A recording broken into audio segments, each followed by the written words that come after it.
Well, the skies have cleared in San Francisco, and it's a beautiful night for baseball. We welcome you to AT&T Park, Game 2 of 3. The Reds had their 6-game win streak come to an end last night. They look to begin another one tonight. And hi again, everybody. Alongside Chris Welsh and Jim Day, I'm Tom Brenneman. Welcome, as always, to Reds Baseball on Fox Sports Ohio.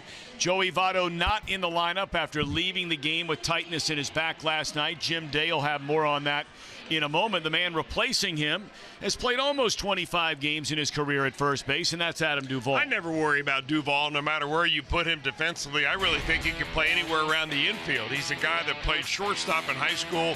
He played third base in college. He played third base in the minor leagues a little bit. He's one of the better defenders in left field. You know, some of the footwork is not natural for him because he's not over there a lot, but he'll be just fine. All right, let's talk about Tyler Mahle. He was on the bus over with us today. We told you last night he's not feeling well. He's now taking an antibiotic. He's still not feeling great, but he will take the ball here tonight. You know, pitchers only get to pitch once every 5 days, and they're very reluctant to give up the ball to give it to somebody else. So I can see why Mahle would be out there. I mean, I used to say, like everybody else, if you got a heartbeat, I'm going out there. And he's coming off an outing that he had against the Los Angeles Dodgers his last time out, where he walked twice as many batters as he struck out and ended up with a win. But he's gutted out a number of good games this year where he did not get a win.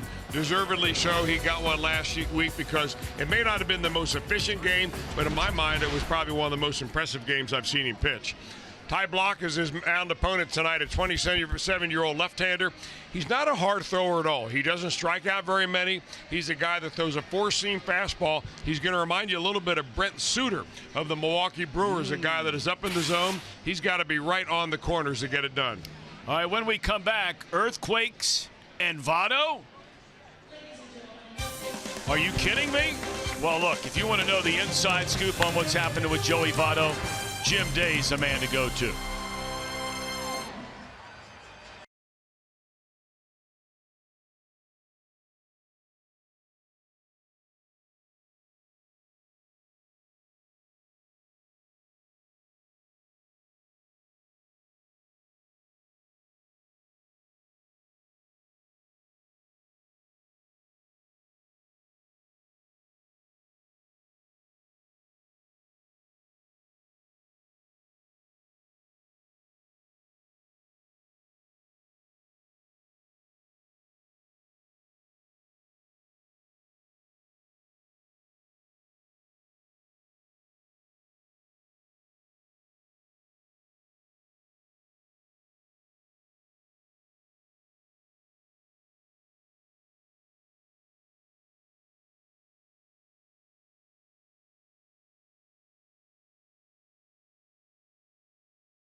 Feeling good. It's Skyline time.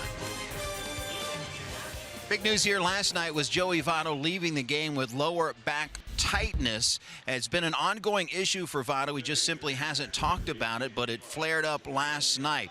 It was an eventful night at the plate. Let's take you back to last night. First of all, in the first inning, this didn't have anything to do with his back, at least until later on we found out, but a 3.5 earthquake hit in the Oakland area. It shook our camera there, as you saw. We didn't feel it in the ballpark, but the camera certainly picked up on it. But in the third inning, check out Votto on the swing. He winces, tweaking that back, gingerly made his way towards first base, gingerly ran the bases, stayed in the game, but later left. Joey being Joey after the game equated his back situation to that earthquake. That earthquake hit, and then all of a sudden everything got thrown off. Right around 7:18 p.m. in the middle of my first at bat. It all went. You did feel it, right? Oh, I got taken out of the game because of it. You kidding me? I'm a sensitive soul.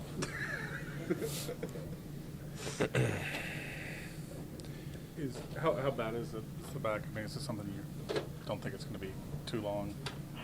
Oh, I think that Jim would sense that Duvall had a real good game in him, and he just benched me after that. You know, I was like, oh, that earthquake wore me out a little bit. Okay, that's enough. Let's get Duvall in. And he bet right, so we'll see. Yeah, I feel fine.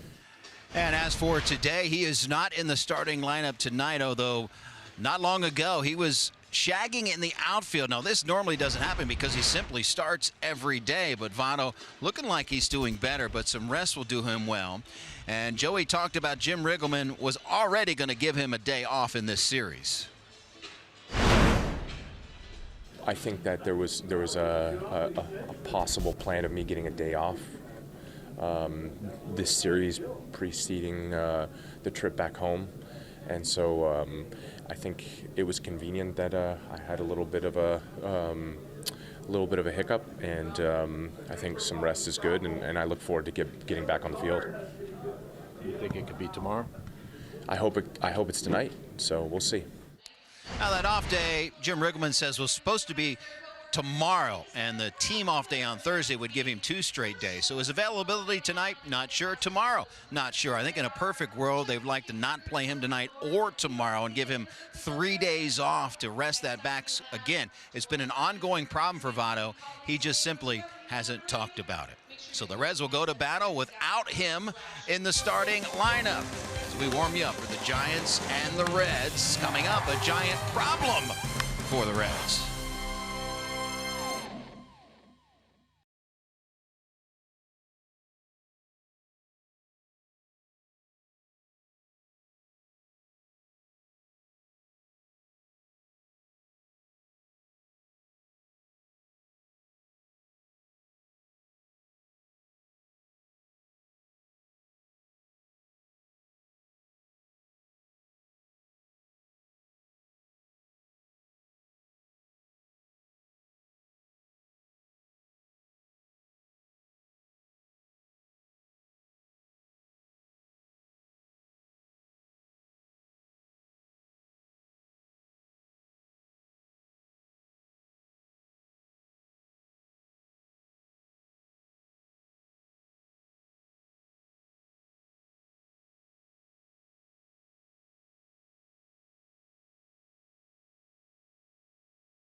You look at his numbers as we're getting set for game 2 of a 3-game set, Reds and Giants.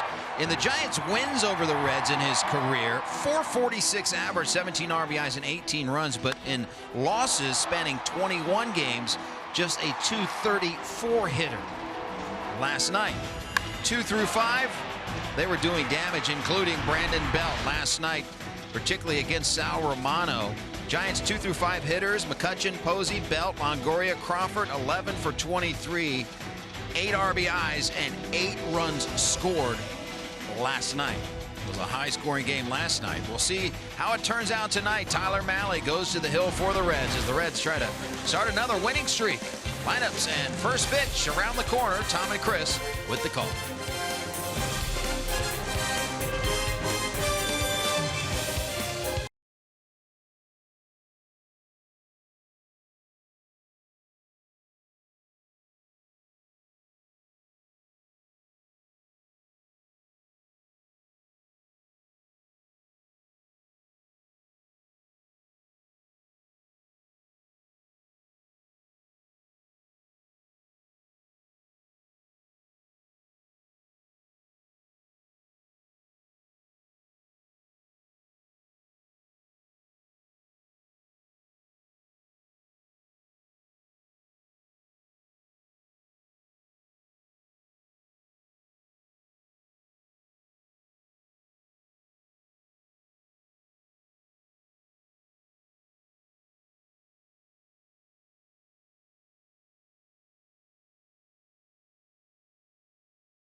The field in their home white with the orange and black trim.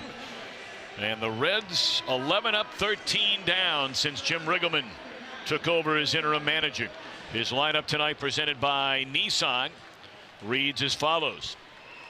Told you already, no Joey Votto tonight, so it'll be Jose Peraza, followed by Jesse Winker in left, and Suarez in the 3-hole. Scooter Gennett at second, Duvall at first, Schebler in right, a ladder third of Cruz, Mahle, and Billy Hamilton, 27-year-old. Left-hander Tyler Block on the mound, making his 10th start for the Giants already this year. This is the first starting pitcher we have seen from any team in baseball hitting double digits in the starts category. 60 degrees here in San Francisco. Ball 1 to Peraza. We're underway, and it's ball 2 on Jose Peraza. Really not a lot to trick you with Ty Block. He tops out at 90. He throws a lot of changeups. That'll come in about 80, and he'll mix in some curveballs about 75 miles an hour. He pitches up in the zone. But the main thing for Block, he's got to be really on the corners, because you can tell when you don't strike out a lot of batters, you hope for weak contact, and you get that when you're on the edges. 2 balls and a strike on Peraza, 271 batter, and that's off the glove of Block, and a fortunate break for the Giants.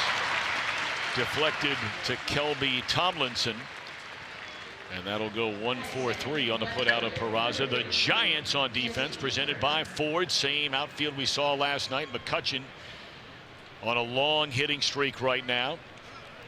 Same infield we saw last night, and their perennial all-star catcher is Buster Posey.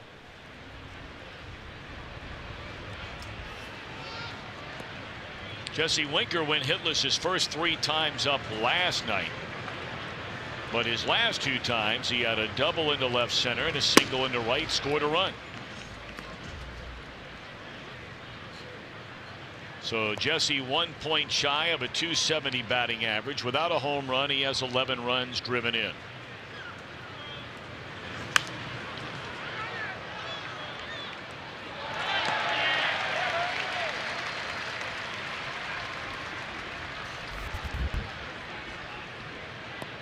You look out across the San Francisco Bay and you can see the city of Oakland off in the hills on the other side of it, but drenched in sunshine over on that side of the Bay Bridge or the San Mateo Bridge, whichever one you elect to take to get over there.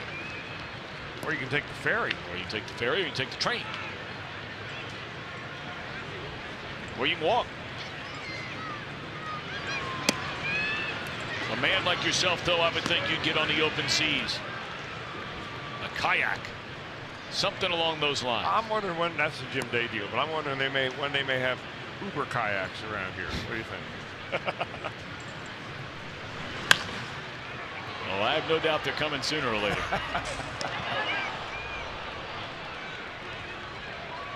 Winker kind of woke it up last night, the last couple of at-bats. He had base hits where he did not have really anything to show for his night until the 7th inning rolled around.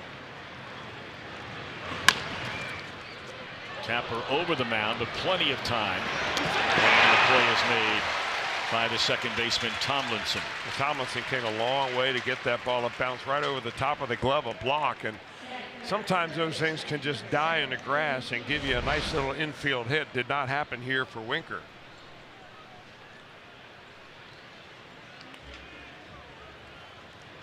You know, Winker's no speedster down the line, but I don't think he's a slug either.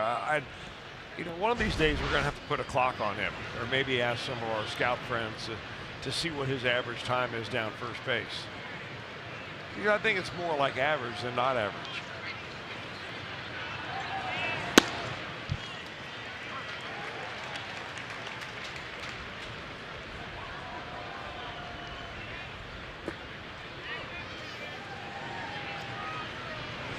Suarez batting in Joey Votto's spot here tonight. And of course, he's been hitting like Joey Votto. 28 runs batted in for Suarez, despite the fact that he was on the disabled list for a couple of weeks. Suarez is playing in just his 27th game tonight. Same number as Scott Schebler. All the regulars have played. Well, in Votto's case, he's played in every game, all 41. Yeah, if you're an opposing pitcher and you take a look at the lineup when you get to the ballpark and you're facing the Reds and you don't see Joey Votto's lineup in there or name in the lineup, you've had a very odd day, number one, and you ought to be very grateful. What does he do? He does what he probably would have done to Joey Votto. Walk Suarez.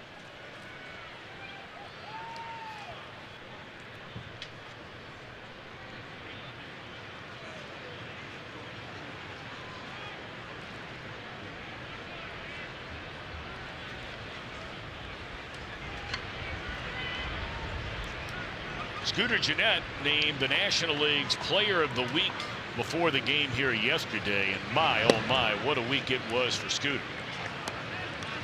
In 5 games, he had 13 hits. That's a .591 batting average. 2 doubles, 4 home runs, 10 runs batted in. Of course, he homered for the first time in his career in 4 straight games. But he had the hitting streak come to an end here last night. Hit the ball sharply a couple of times. He wound up 0 for 5 and bounced into 2 double plays. Scooter, like the Reds, trying to kickstart a new streak here tonight.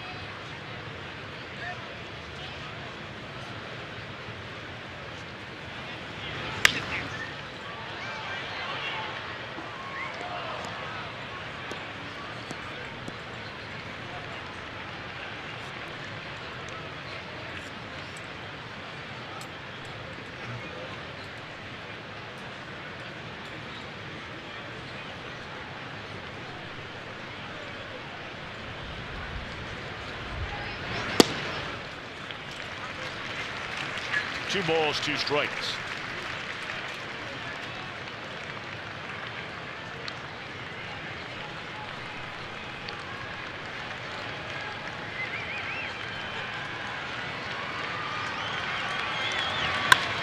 Hooked into right field, a base hit by Jeanette that will send Suarez to second, and now he's going to slam on the brakes. He almost went too far. That throw came back behind him from McCutchen, and he stumbled a little bit, and hopefully Suarez is all right. I think he might be hurt. He may have rolled his ankle out there. He's in some pain. The training staff's going to have to come out and look at him. Watch what happens here when he goes back. Right there. Yeah, his right foot went into the bag, caught it right at the bottom between the dirt and the bag itself. He's going to try to walk it off, but Steve Ballman is going to take a jog out to second base along with Jim Riggleman to find out the details here. It was surprising that Suarez even had such an aggressive turn at second base to begin with. McCutchen was right on top of the ball, which of course then forced him to hurriedly get back into second base, and rolling the ankle, he initially waved the trainer off, but then when they watched him walk off the bag, Steve Bauman came out. You know, sometimes you get a little stinger pain, and if you can give it a little bit of rest, maybe a few minutes, some of that pain begins to subside a little bit.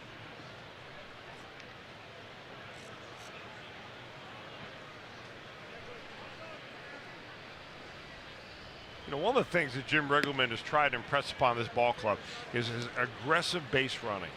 But, you know, with a play like that, when you've got a good player in right field, you have 2 outs on the board, you're not going to make your third out at third base. That aggressiveness may have cost him a little bit right there. Hopefully he's all right. For the time being, Eugenio will stay in there. And the Reds have 2-out action. A walk and a single. And here's Duvall, the former Giant. Strike one. Duvall came over in the 5th inning last night and reached in all 3 plate appearances. That was after Votto left the game. Adam had a single to right. He was hit by a pitch, and then in the 9th inning clubbed a 3-run home run, his 7th of this year.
One hopper at Crawford, and the force play will end the inning. The Reds strand 2. We'll see what Tyler Mahle is able to do tonight. Pitching not feeling well going in.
rolling his ankle there. And certainly the Reds will be keeping an eye on that as we move through the rest of this game. Meanwhile, the Giants batting under Bruce Bochy. Same group we saw last night in the exact same order. Blanco, McCutchen, Posey, Belt, Longoria, Crawford, Jackson, Tomlinson, Block. And that was a Giant lineup that had 10 runs and 14 hits in the game here last night. Blanco at 268, a home run, 5 batted in, and Mahle delivers, popped up on the first pitch. And that went out of play. Blanco 1 of 5 here last night, struck out 3 times.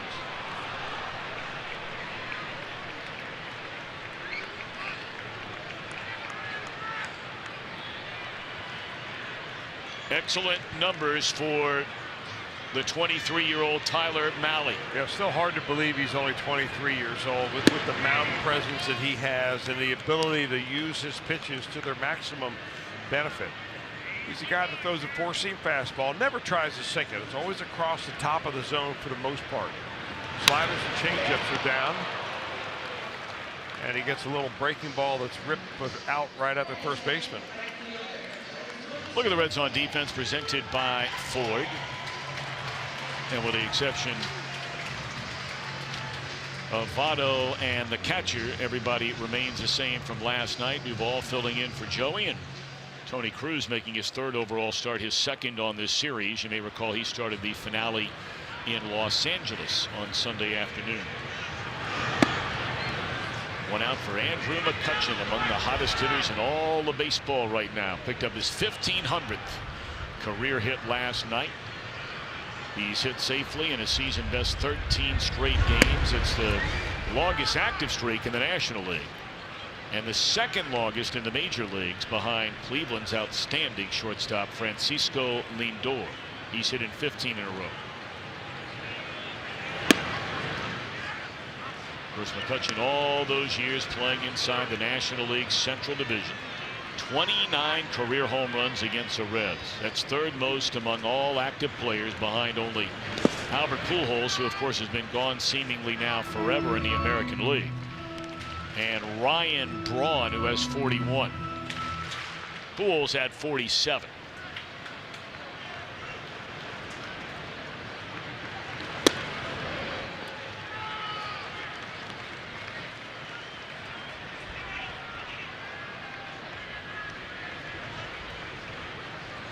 Payoff pitch on Andrew McCutchen. Glove side for Peraza. Nice play there. Jose had a tough night last night. Had a tough inning, more accurately. He committed 2 errors in the San Francisco 6th when the Reds had drawn within 2 runs after falling behind early by 5. I think one of the overlooked tools that players have to have is a short memory. You can't let whatever baggage you developed last night play into tonight's ball game. So if you can wipe the slate clean, hopefully he's been able to do that. That's a play we've seen him make all year long.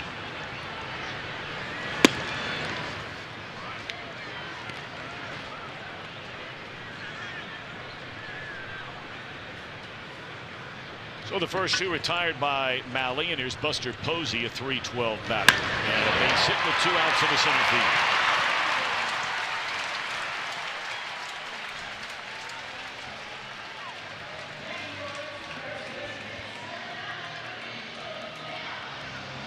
You know, there are some guys that are just very good high ball hitters, and if you're a high ball pitcher, you're wondering, all right, do I go with my strength or do I go with the batter's weakness? And Posey's a guy that he just likes the ball up.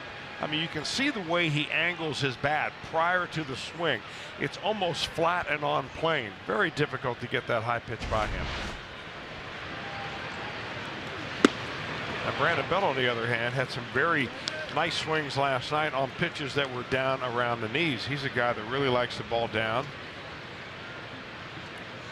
He had a 3-hit night, including a home run. They drove in 3 runs. He had a 2-run double in that 3-run 6, and then hit a home run his last time up in the 8th inning. And the best thing for a hitter who is a low ball hitter is simply lay off the high pitch, just like you did there.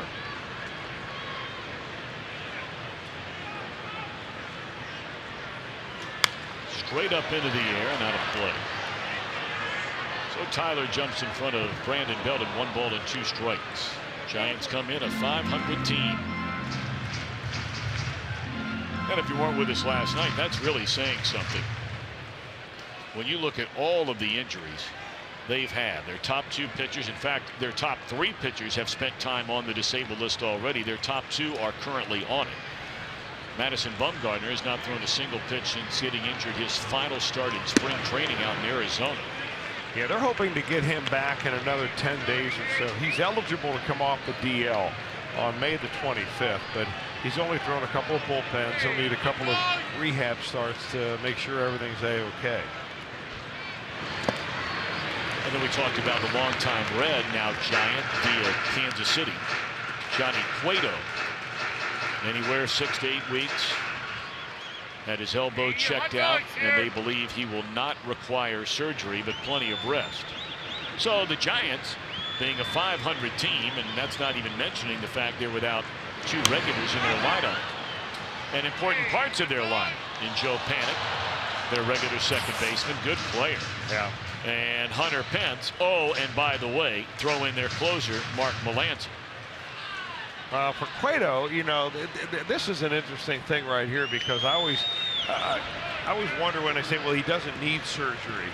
Well, that means the Giants aren't going to get him have surgery this year, because you know, I think he's got 1 year left on his contract here. He picked up an option, and they don't want to lose him for the year. They know that this is a run for the championship here in 2018.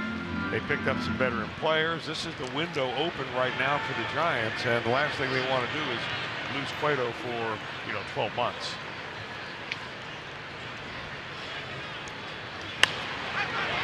Pretty good battle going on here between Malley and Brandon Belt.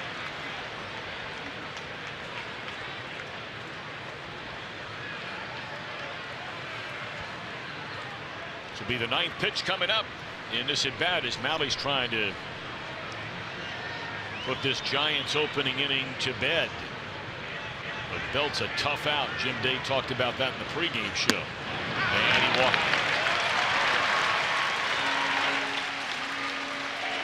Of course, earlier this year he had that 21 pitch at bat at Belt.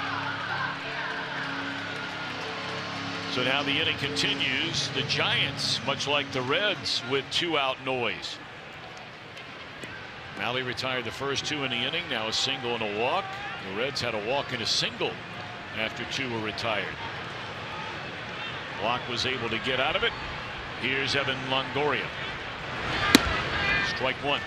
Boy, how about Jim Day? You know, we talk about it all the time, but you know, he had the interview with Joey Votto after the game last night, and then of course, you know,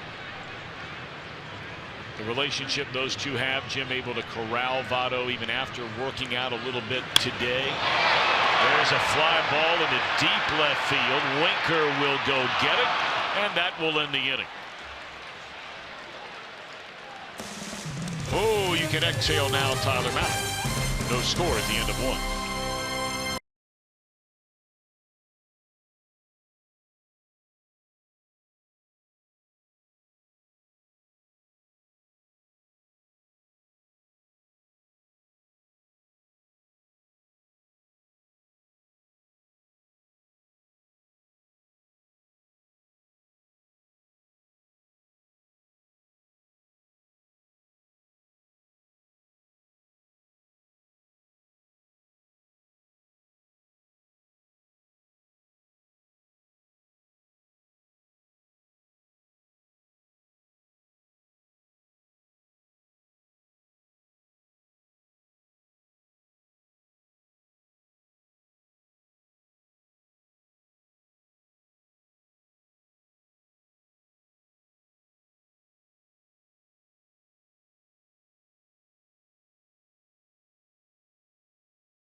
Saturday, Family Day on Sunday. For tickets, visit Reds.com.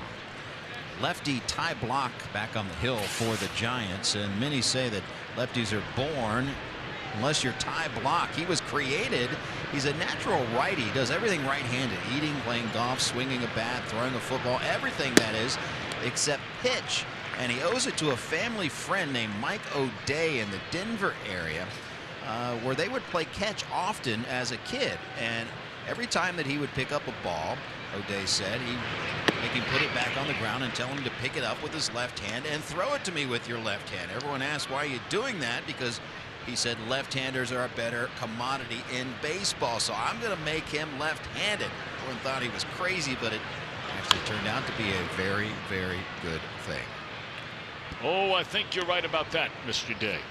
Hey, listen, while I got you for a quick minute, how are you able to corral Votto twice in less than 12 hours? Just asked him. See, you're always so humble, Jim. That's one of the reasons I always I talk up your work so frequently. Schebler hit by the pitch. Chris, I think you would agree with me. There aren't many guys around. In fact, I don't know anybody else besides Jim Day that's going to get Joey Votto I twice. think it's a matter of trust. It is. That's a great way of putting it. A matter of trust. It's good stuff.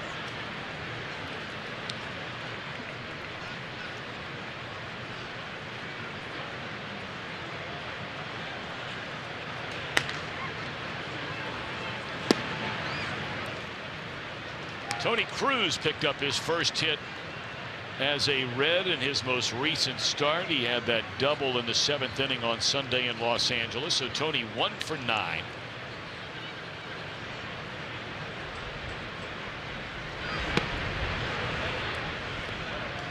Interesting, really, the way the Giants are holding on at first base. Got Schebler. Brandon Belt is kind of taking a lead off the bag, and Schebler is going about as far off the bag as he is. And Belt was a little bit farther off the last couple pitches, and they held him just close enough. 6-4-3 on the double play. Tom, I wanted to get back to something I need to clarify about the Johnny Cueto deal. You know, Johnny Cueto is on the DL right now, 60-day deal. They hope to get him back this year. I said he picked up his option. Actually, in reality, what happened was they signed him to a 6-year deal. And after the first 2 years, he had an opt-out option. And he decided, and that means if he had a really good year in 2016 and 17, he probably would have opted out and gone and been a free agent this last winter. Well, last year didn't go that great, so he decided to stay with that deal, and he will now be a Giant at least until 2022. And for Johnny Cueto, that'll be age 36. Can you believe Johnny Cueto will ever be 36 years old? No, remember when he made his major league debut against the Arizona Diamondbacks, that opening series at Great American Ballpark. I think he struck out 10 batters, if I remember correctly, and certainly is one of the all-time great pitchers in the history of the Cincinnati Reds franchise. Malley with a tackle down the third, and the Reds are gone in the second. No score. Giants coming up.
Billy Hamilton wowed a lot of people here. And of course, if you watch it on TV, a catch he made in center field.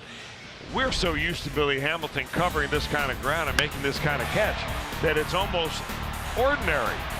Well, really not that ordinary, because when you cover it with StatCast, the way that Billy Hamilton covers the outfield out there, you realize that that catch in Major League Baseball is made less than 50% of the time. He went 108 feet to go get that ball, and a number of people around the Giants today were talking about that catch. There is cleat marks in the left center field wall there. But they were talking about the outfielders that they've had over the years, and they thought they were pretty good until they see Hamilton play in a big outfield like this. That's when you really begin to appreciate how good he can be defensively.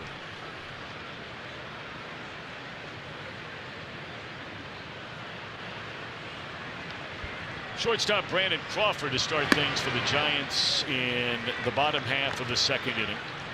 .270 batter, 3 home runs, 15 runs batted in. Crawford on base 3 times, had 2 doubles, knocked in 2, scored a run in the series opener.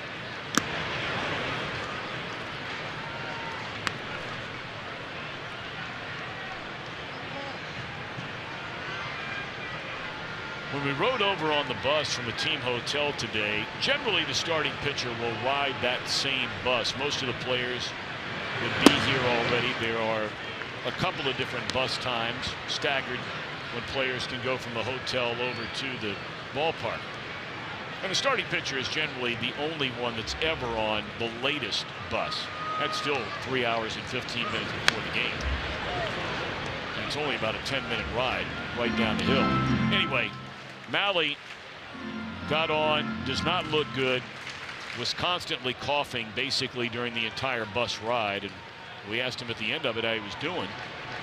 Said he thinks he has some kind of infection in his chest, and they're treating it with antibiotics. And you know, he's not the kind of kid that's going to sit around and say, oh, I'm not so sure about this or that, like you brought up earlier. He wants a ball, and let's go play.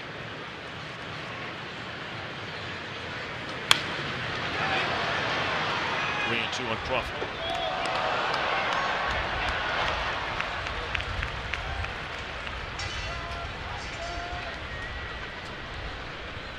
Mahle, a very approachable young man.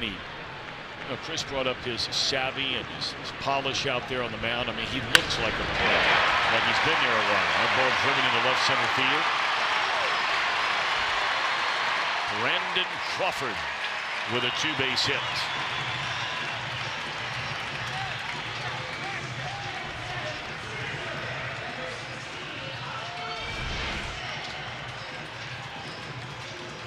That's not a bad pitch right there. The Mahle finally throws one down in the zone, trying to run it away from Crawford a little bit. But Crawford, he was very democratic with his hits last night. He hit a double down the left field line his first at bat, and then a double down the right field line in the second at bat. So he tends to go with the pitch. So 3 doubles in 1 game and 1 at bat in this series for Brandon Crawford. Now the batter, Austin Jackson, the San Francisco center fielder. Look at a breaking ball that sweeps away. 227 batter, although he has been hitting a little better of late. His last 12 games, he's been a 290 hitter, so it's the best groove he's been in after a woeful start. 1 ball, 1 strike on Austin Jackson.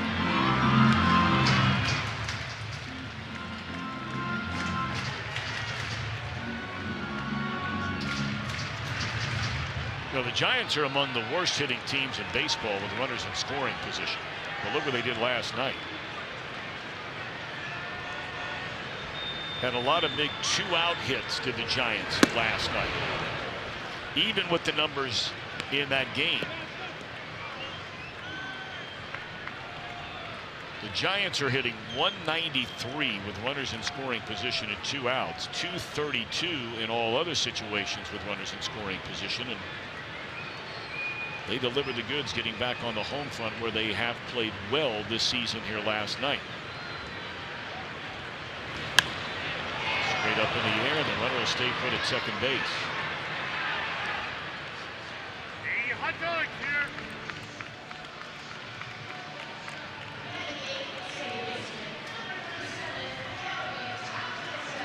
Some of the other teams inside the National League Central. Milwaukee a 1-0 lead at Arizona. The Diamondbacks, who have been the best team in the National League by far, have all of a sudden lost 6 games in a row. And the Brewers have a 1-0 lead at Chase Field in the bottom of the 4th inning. Cubs beat Atlanta 3-2. The Pirates are rolling. They're now 7 games over 500. They shut out the White Sox tonight 7-0. St. Louis lost. Or losing, I beg your pardon. That game in the 8th inning in Minneapolis. Ball back out of play by Tomlins.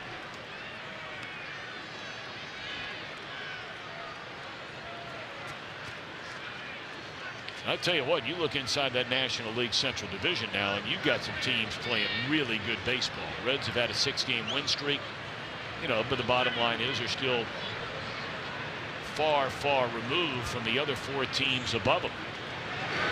And all 4 of those teams have played well. You have the Brewers that are 8 over, Cardinals 6 over, Pirates 6 over, and the Cubs 5 over 500. It's the only division in baseball that you can make that claim. 4 teams playing winning baseball. Well, basically, and almost exactly opposite of what the American League Central is, where the Indians are in first place there with they're a game under 500.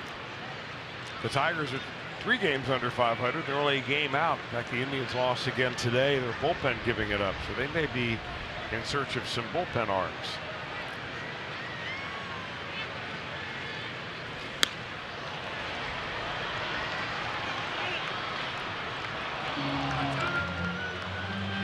Well, you can pretty much rest assured if the Cleveland Indians have a chance to pull the trigger on some deals around the trade deadline, they will, because that's another team that is built to win right now, the whole thing. At least they believe that. Sure. They've been close. Especially 2 years ago. So close.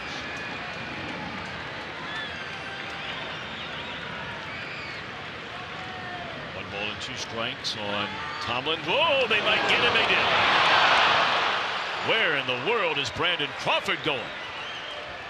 I'll tell you, that is one of the quickest moves to second base I've seen in a long time. I don't know whether Tyler Mahle practices that, but that is a perfect timing play there.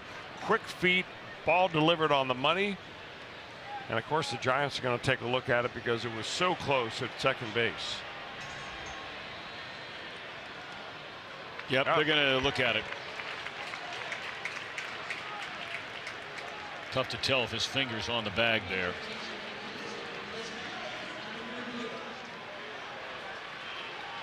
Well, if they can get a good shot of it, it ought to be easy to tell whether his fingers are on the bag, because Brandon Crawford has black gloves on and the bag is completely white. So there ought to be no problem of color difference.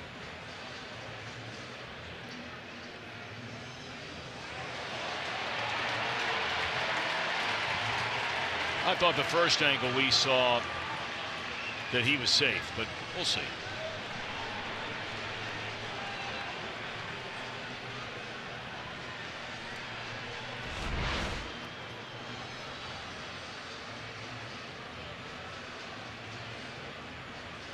You know, often on that play, that you know the runner's going back in there head first. Often what you see is the middle infielder coming in and dropping his knee right in front of the bag, which is a legal thing to do because you're in the act of catching a thrown ball and making a play, and you can block the bag that way. If you don't have the ball and you're not making a play, you can't block the bag. Third base coach Ron Wotus talking to Crawford.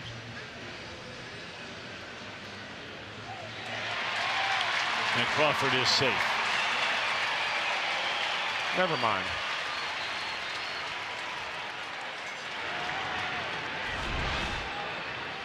I still like Mahle's move. I mean, that's quick. Took a minute and 20 seconds for the judiciary to rule. And Crawford's at second with 1 out. 1 and 2 on Tomlinson. Started to chase a high fastball and doesn't do it.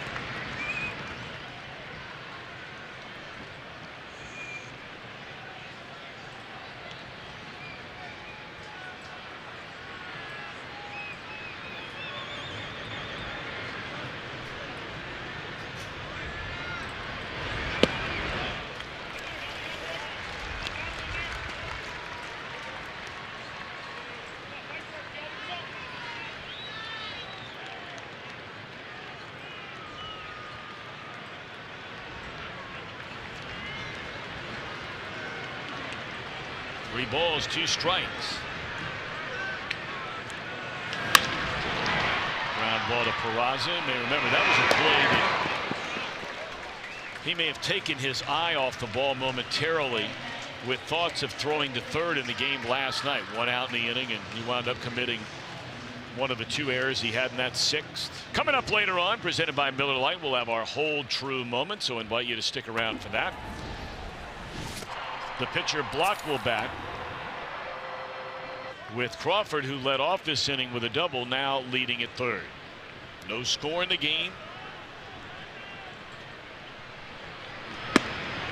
Strike 1. Block. 1 for 19. Yes, 1 for 19. I wanted to save you that because I didn't want you to try to do that math. That comes out to an 0.53. I have learned my lesson.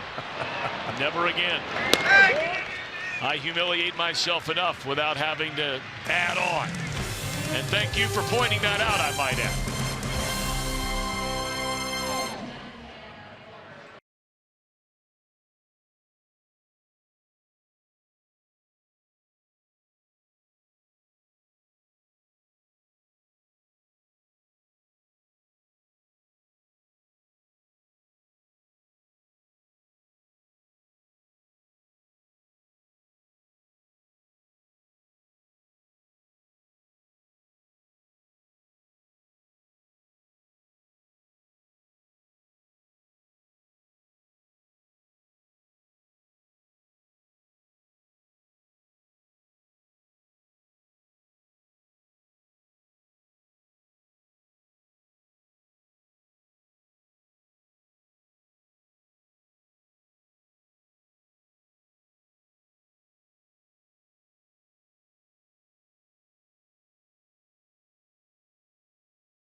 Band cartoon with this special ticket package that includes an exclusive Snoopy bobblehead. Plus, Peanuts characters will be at the ballpark, so hurry. Limited quantities of the collectible bobblehead are available. Purchase today at reds.com/themes. Now remember, the Snoopy bobblehead is only available with the purchase of this ticket package. Very nicely done, Mr. Welsh. That's a rare promo read for you. Thank God. Billy Hamilton taking on Ty Block today by AARP. How about these numbers for Billy? We brought it up last night. Hamilton has incredible career numbers against the Giants. He's over a .320 batter against his franchise in nearly a month's worth of games during his career. He went 1 for 4 last night, had a single his final time up, and scored a run. We saw him push bunt in Los Angeles. And push bunt meaning when you're a right-handed hitter, you're pushing it towards the right side of the infield. Not going to happen now with 2 strikes on him, but they had the first baseman playing way in. Rick. Yep.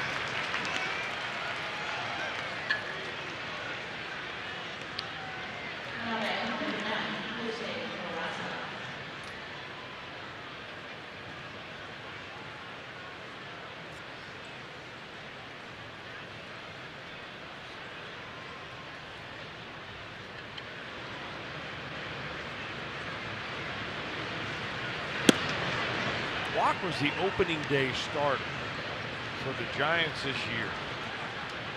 When the Giants led off the season at the very end of March the 29th against the Dodgers. Of course, when you lead off against the Dodgers on opening day, you know who you're getting as your mound opponent, and that was Clayton Kershaw. And he actually beat Kershaw that day. He pitched 5 innings of shutout baseball. As the Giants took the win overall 1-0 in that ball game. And that's not the first time he's beaten Clayton Kershaw. I think he's beaten him 4 times now.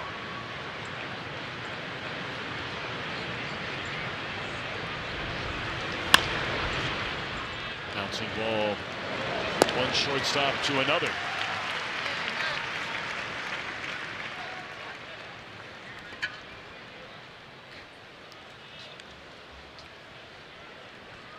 Well, the one thing you can't control, of course, is the number of runs your team scores for you.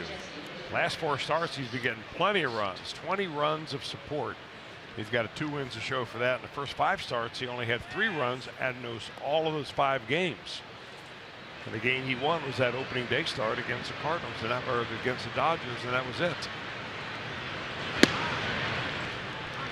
Coming off kind of a mediocre game his last time out. Block, that is, against the Philadelphia Phillies. 4 innings of 5-run baseball.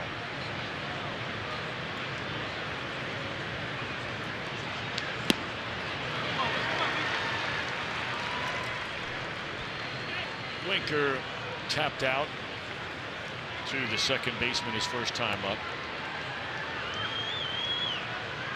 Neither pitcher has put together a 1-2-3 inning here in the opening 3 frames of this game. Block isn't out away from doing it.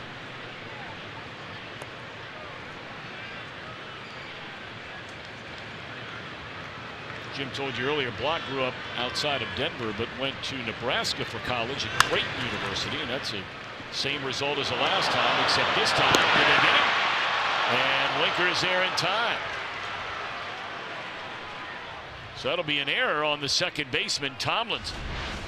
Almost an identical play to what happened in the first inning there, and this time Winker's able to get to the bag because of the bobble by the second baseman.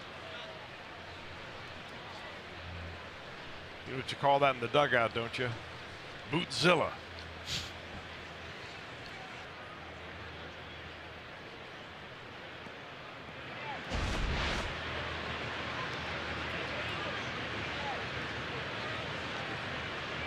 The inning continues for Suarez. We'll see if he can make the Giants pay for an extra out here in the third. Ball 1 away. Suarez walked his first time up.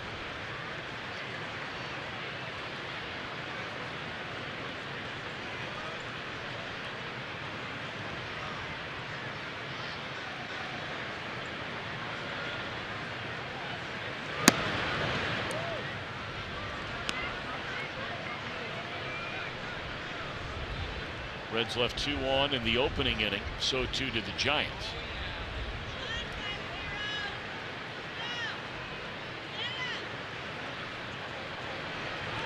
High fly ball into left center field as Suarez made him pay. You can put it on the board. 2-run big fly for Suarez. What a year this guy's having. 7 home runs and 30 runs batted in, and it's just his 27th game this season.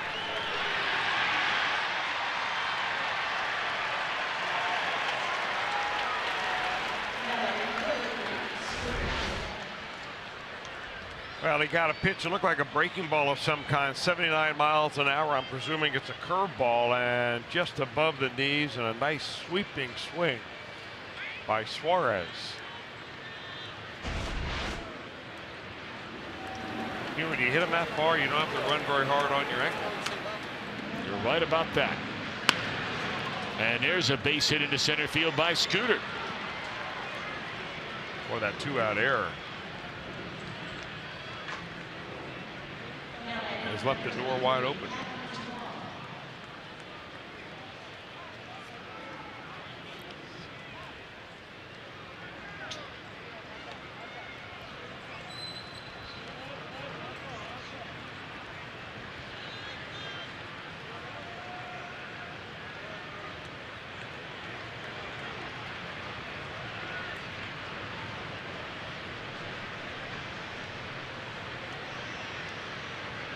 Here's Adam Duvall.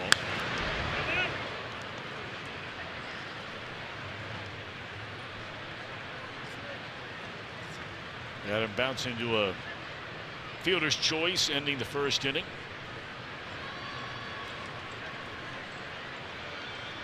Well, you know, there is no one in this ballpark who feels worse about what's happened in this inning than the man who plays second base right now for the Giants. Straight up into the air. And this will end the inning. An error by Tomlinson gives Suarez a chance to come to the plate. And he just keeps doing it.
A year ago, it was a 4-game set. They started Arroyo, Feldman, Bonilla, and Adelman. 2 of those guys are out of the game, but Bonilla and Adelman are teammates in Korea. Reds are starting Romano, Malley, Matt Harvey in this series. When you add Luis Castillo, who pitched the final game in L.A., it is certainly going in the right direction as far as starting pitching goes.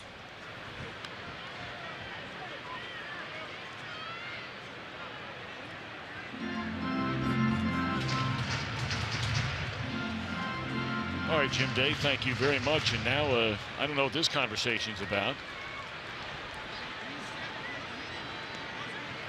You have any idea? I think the only thing I could think of is that maybe they thought that it hit Blanco when he bunted the ball and he ran into it out of the batter's box. It's the only thing I can think of. And it looked like he still had a foot in the box.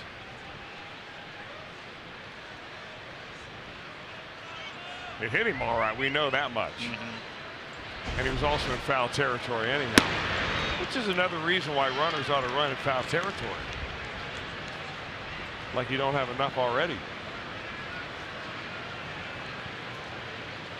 Top of the order for the Giants. The Reds take advantage of the 2-out error by the second baseman Tomlinson, and Suarez clubs a 2-run home run to left center field, and that's where we stand here in the last of the 3rd inning. One more game tomorrow in this series. That'll be an afternoon tilt back on the home front. 3:45 first pitch. Reds Live will kick everything off at 3 o'clock. Our game coverage at 3:30. And you saw a shot there a moment ago of Homer Bailey. He will toe the rubber in the series finale mañana.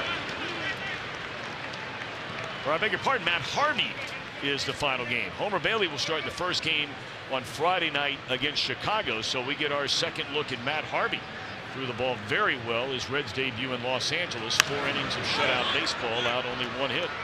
I'm really excited to see him pitch again. I think he surprised a lot of people with the way he threw, the velocity that he had, the command that he had, given the fact that he's had so much time off. I tell you, the Reds may have just run themselves into a real nice piece right there in Harvey. There's strike 3 called. And Blanco thought that pitch was up and in.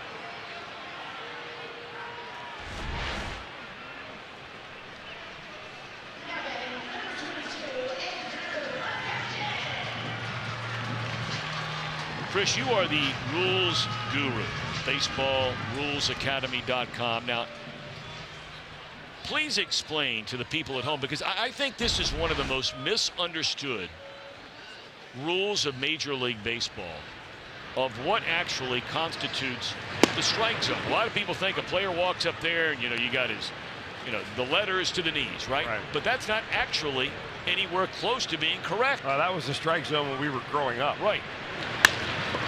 Caught by Peraza. 2 down.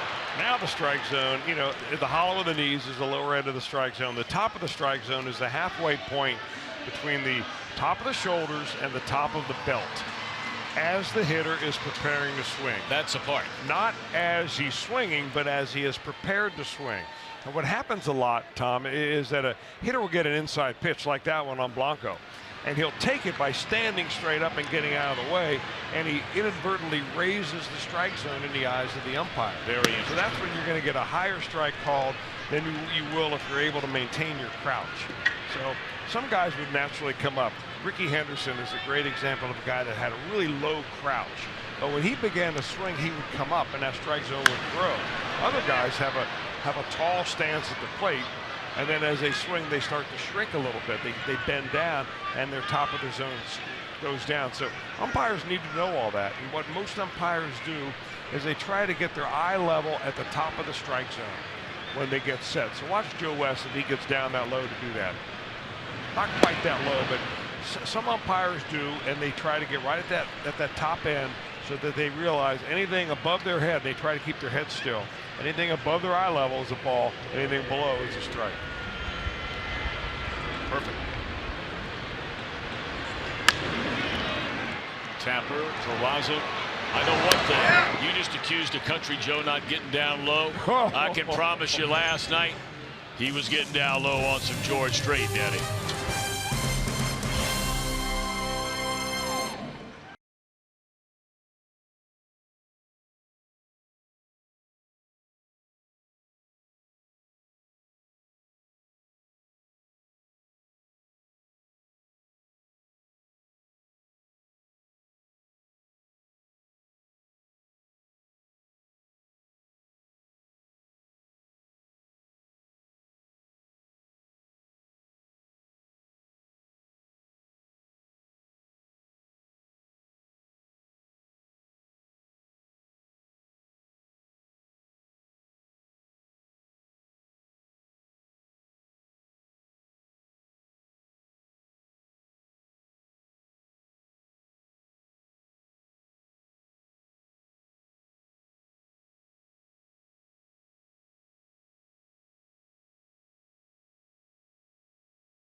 enough to, you know, live the blessed life of growing up around this game of baseball. I feel like I've known this guy forever. Chris, you really have known him forever because you played with Tim Flannery. I mean, you guys basically grew up together. Yeah, right here. Yeah. Tim Boy, Flannery. It's great to see you, man. You guys sound great. I've watched you from a distance, and if I would have known he knew all these rules and was so smart, I'd have played better behind him.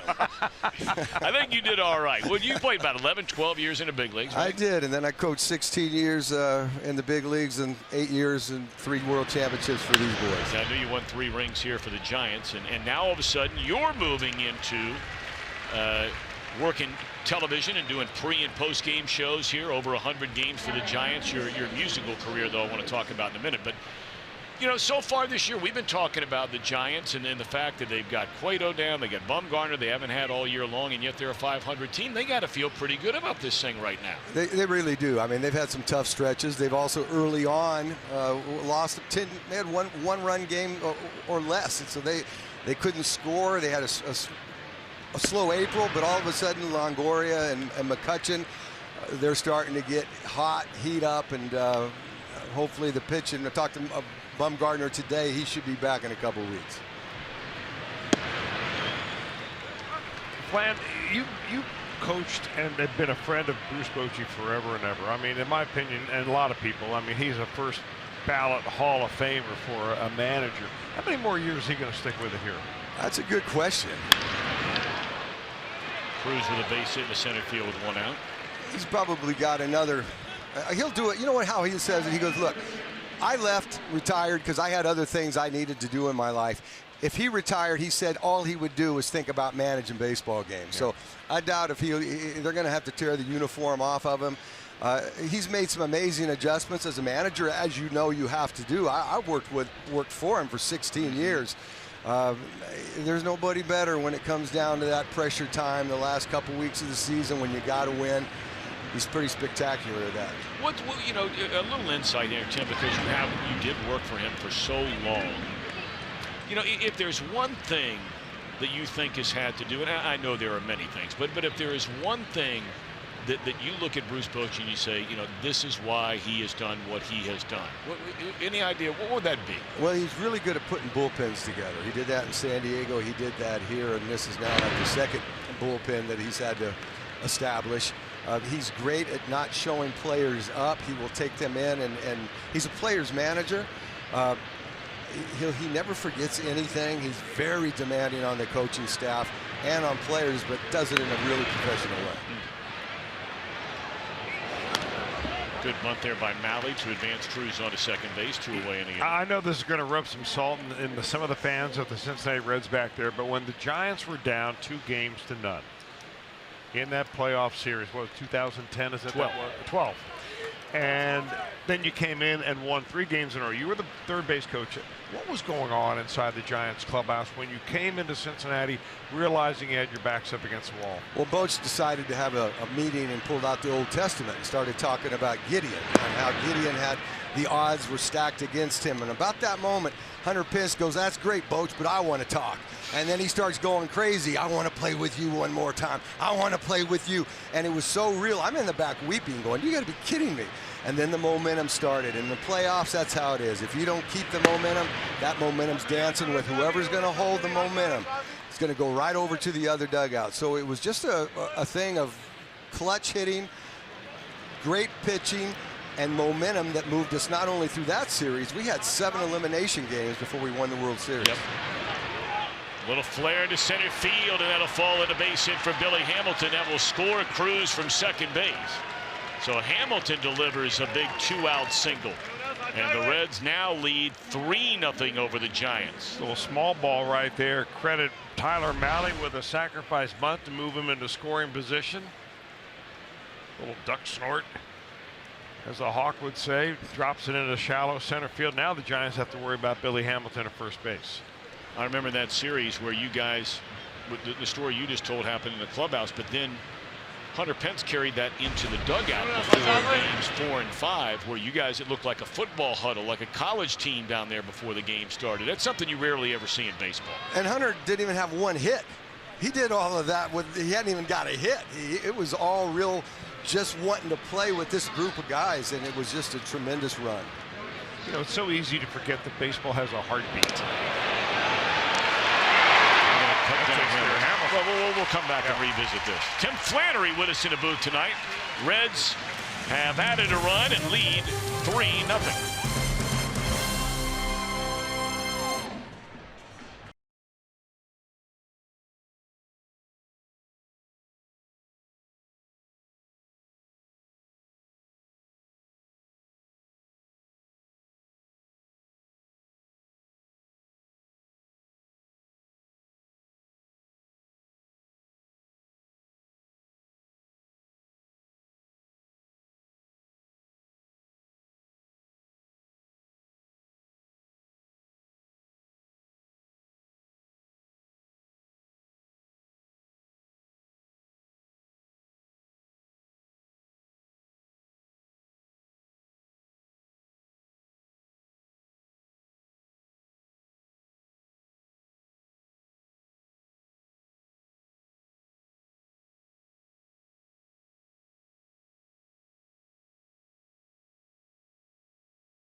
Heroes, because no matter where you serve or when you served, we stand ready to serve all military families. With the multi-talented Tim Flannery up here in the booth. Now, you have some family roots not too far from us in Cincinnati. Oh, absolutely. Owsley County, Boonville, way up the mountain, but now they're settled in Lexington. And you can go to Loudon Square, see Uncle Max. He's got the best food going out there. Boy, you better believe it. Every time I get in Lexington, you go right down there and the Loudon Square buffet, ask for Uncle Max, and he'll fill you up. I got to get down there. We're going to Red's Caravan. Yeah. $5 all you can eat, and then it's all you can eat even if you don't have $5 is what. That's in the air down the line. Is it fair? It is fair and gone for Brandon Belt. I think it's safe to say this guy's swinging at the first pitch every single time he comes to the plate. Well, a legitimate splashdown.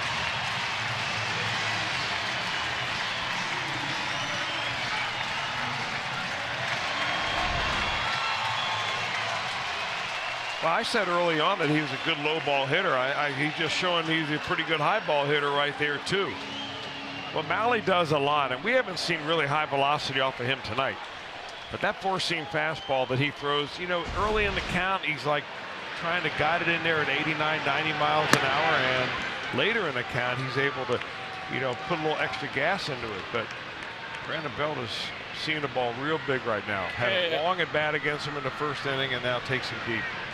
And again, if you weren't with us earlier, Tyler Malley is not anywhere close physically to 100% coming into this game. He's been very ill, and we talked about it last night, talked about him coughing and the entire bus ride over here today. So, you know, maybe that has something to do with a drop in velocity that we've seen in this game tonight, just his strength factor. Swung on and fouled out of play. You know, Tim, I don't want to let you get out of here until we talk about, I said multi-talented. Your music career has been going on for a long, long time, and you have had a tremendous amount of success. You've worked with some of the biggest stars in country music, in rock music, Grateful Dead singer Bob Weir for a long time. Let's start right there. All right. With the Grateful Dead and you singing the national anthem right here at AT&T Park with those guys. In uniform, and then would go over and coach third in the playoffs, and I was right with the Cardinals, and they were all looking right at me and going, boy, this is a different type of third base coach.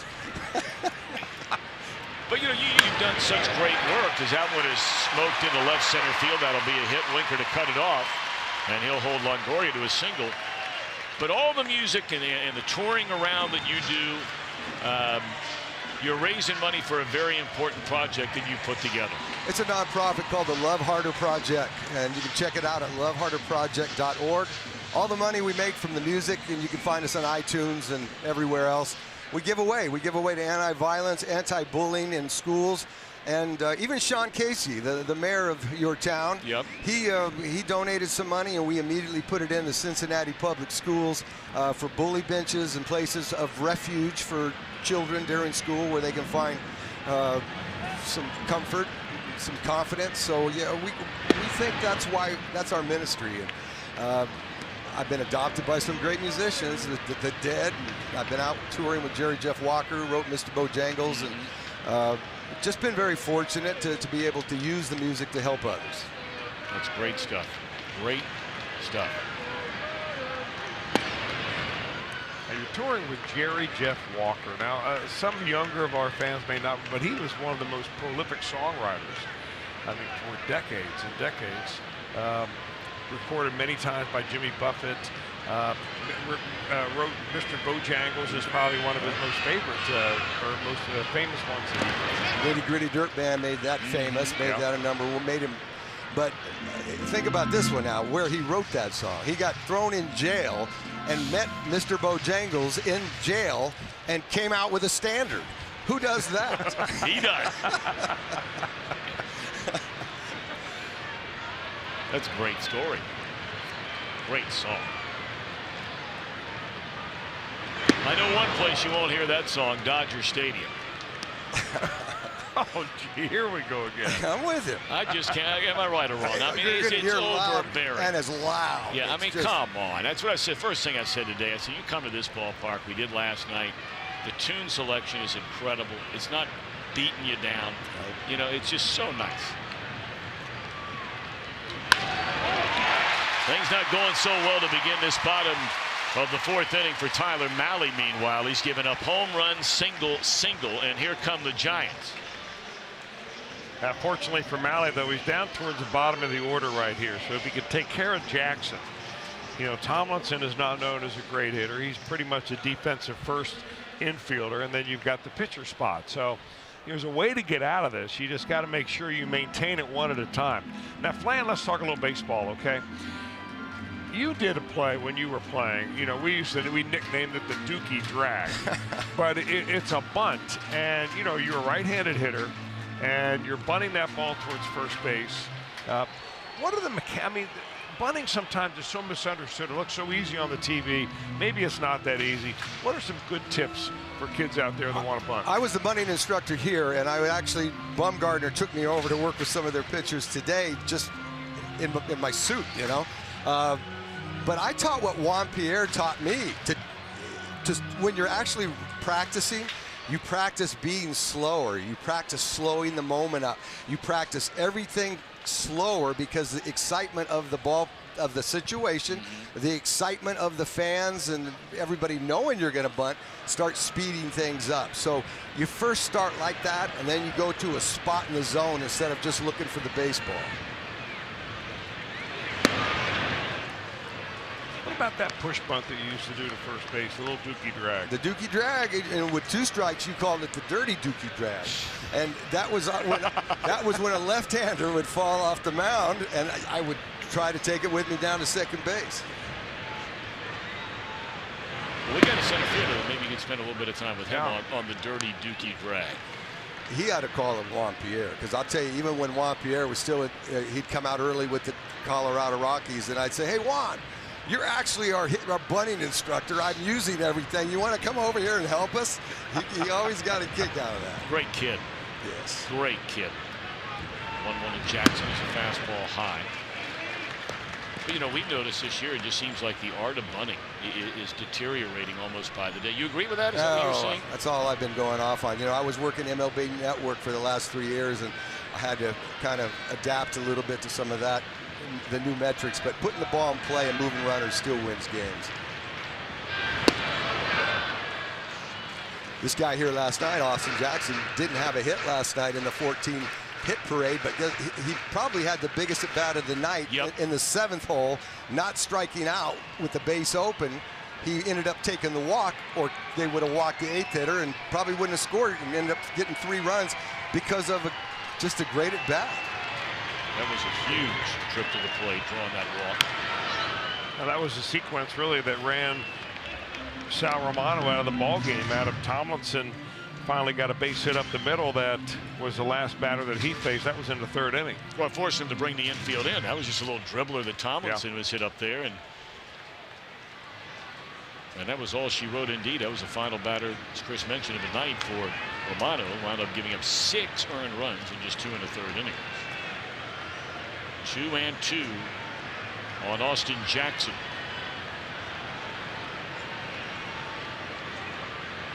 Now they're trying to roll up a double play ball here. Got Jackson on a pop-up to the shortstop his first time up.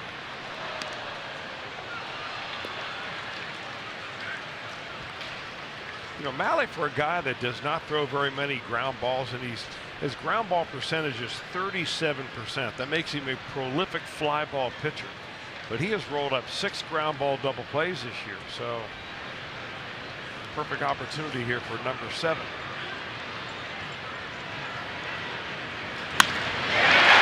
Sinking liner, base hit. They're going to hold the runner at 3rd, and he runs through the stop sign, and a throw down there, and they did not get it. Very close at 3rd.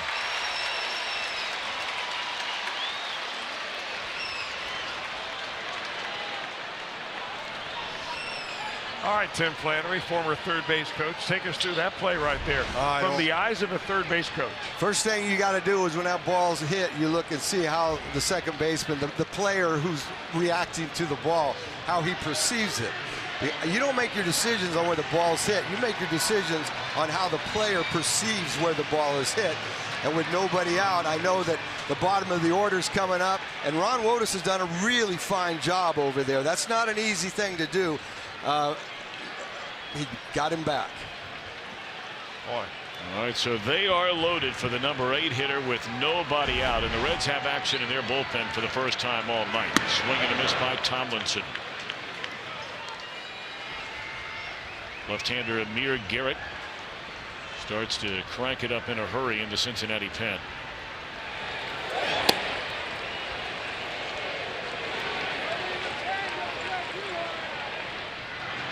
Nothing in 1 on Tomlinson.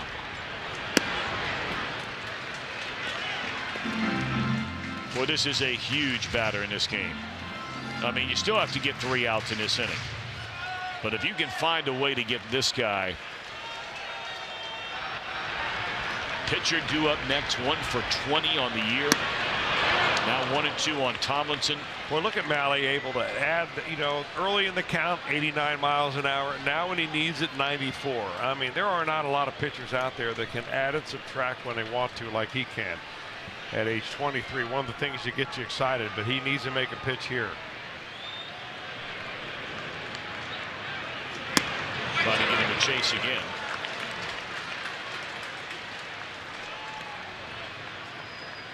Well, you break it down and how important this at bat could turn out to be in this game. You can zero in now on this pitch. Malley would prefer not to go 3-2. This should be the action pitch of this at bat. And here it comes.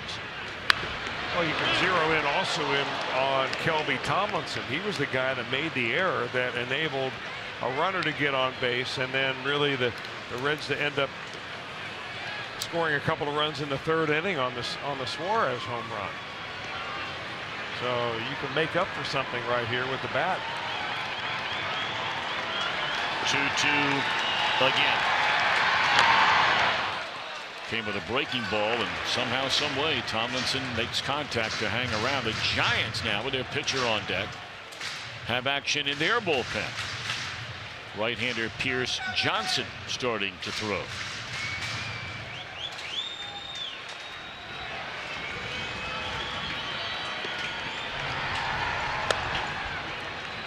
Bases loaded, none out. 2-2 again to Tomlinson. Got him swinging on a breaking ball in the dirt. Big out right there, the first of the inning.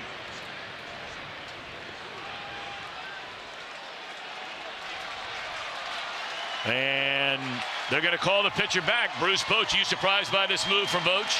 No, last outing, Ty Block hasn't been going deep. He also knows that this team, they don't just continue putting base runners out there. You got a shot to score. He's going for it right now with the Panda.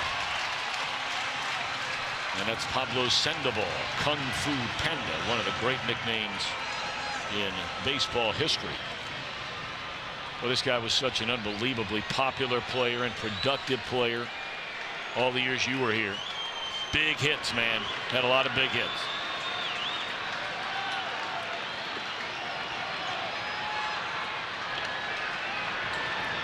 All right, they're loaded for Sandoval, who bats for Block. Ball one. If you're Mahle, you've seen Sandoval thousands of at-bats. How do you attack him here? The fastball up is a good pitch with Pablo. He likes the ball down. He likes breaking balls. But a fastball four-seamer up can get it. Well, in his career, at least statistically, he's been a better hitter from the left side than the right side.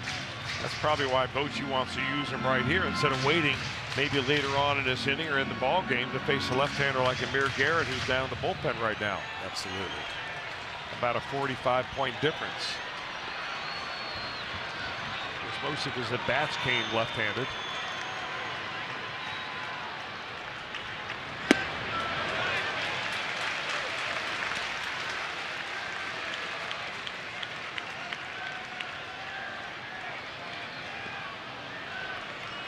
Sandoval with a couple of home runs so far this year in 60 at-bats. Just shy of being a .270 batter.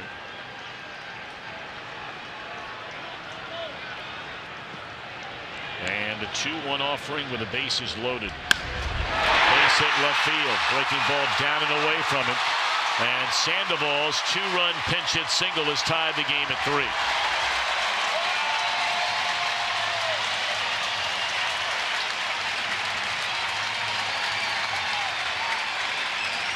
Boy, a veteran swing by Sandoval. Just kind of taking what the pitcher's going to give you, figuring that Mahle's going to go away with him. Look how he gets his head down there to complete that swing. And that's what Tim Flannery just said. This guy likes the ball down. And it was way down. That's going to be all for Mahle, who came into tonight's game really not feeling well the last 3-4 days since his last start in Los Angeles. And he exits after allowing 3 here in the 4th. This will be our Skyline Chili. Call to the bullpen. Amir Garrett will take over when we come back.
Now the Giants have tied it up, scoring 3 times, 5 hits to chase Mahle here in this 4th inning. And now you can make a case there's not a relief pitcher in baseball who's not a closer that's having a better year than this guy right here. Well, he's been in 19 games, and he's only given up runs in 2 of those games.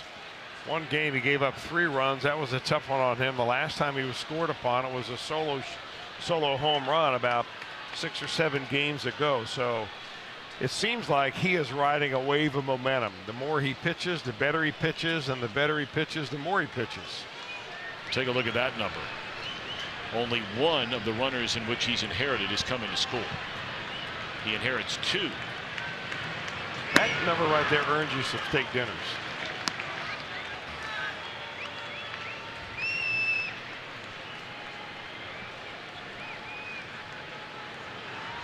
Well, with that per diem money down, I don't know how many guys are reaching in their wallet.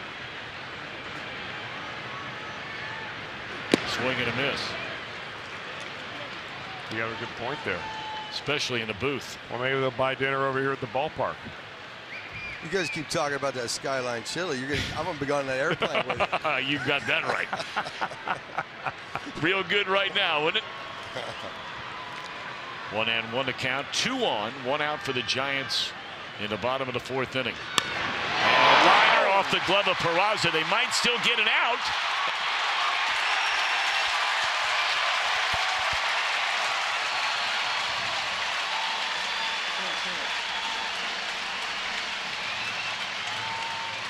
That'll be ruled a base hit. Well, it was hit very sharply and up the middle. It looked like Peraza, when he gets it off his glove right here, goes by Garrett, off Peraza's glove, and then Peraza, it looks like he knocked it down, but then kind of gave up on it a little bit. Kind of jogged after, wasn't sure what play was going on. Maybe not. I mean, I think he probably went after it as quickly as he probably could.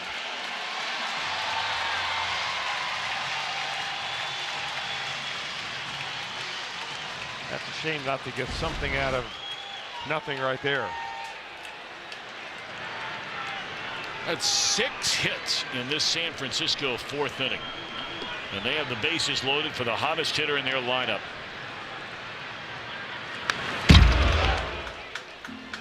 Andrew McCutchen came in with a 13-game hitting streak. He's 0 for 2 so far tonight. Although he easily could have had a hit on either one of his prior 2 at-bats. Peraza went back behind the bag to throw him out in the 1st. And then McCutchen hit a laser right at the Red shortstop in the 3rd.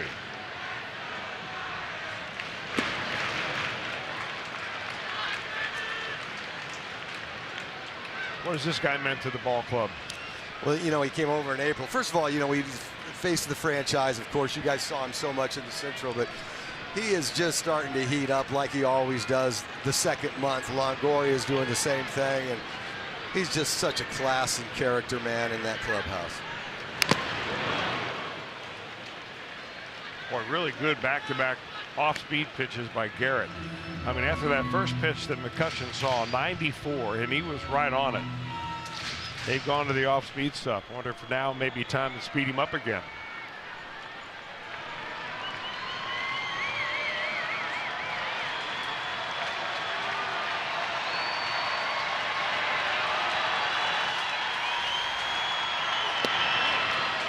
This with a fastball to 96.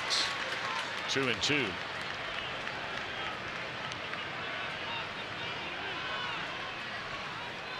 Talked about the Giants having 6 hits in this inning. They've played a dozen games this year where they didn't have 6 hits total through 9 innings.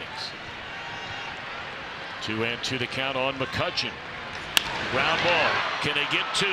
There's 1. And safe to call it first.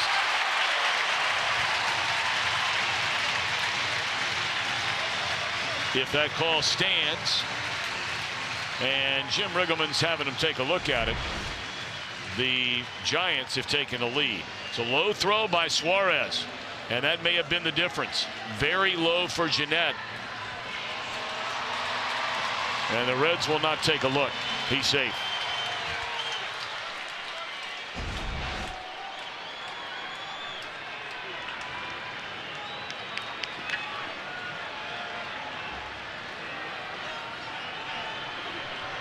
So McCutchen given credit for a run batted in, and this is the 9th man to bat in the inning, Buster Posey.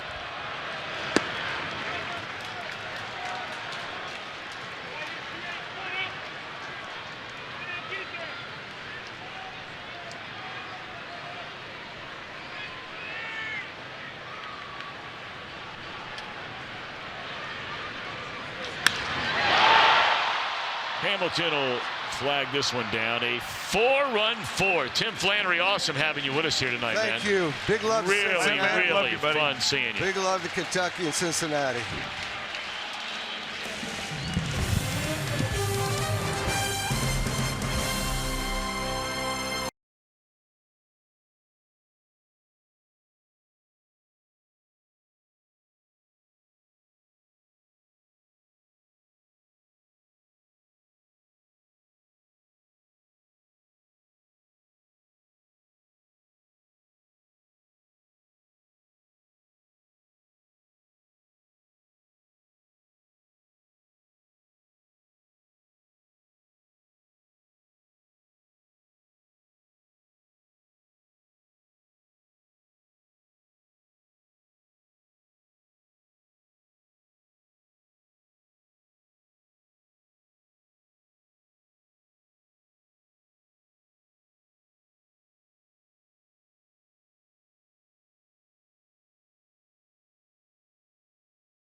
(1941), Jolton Joe.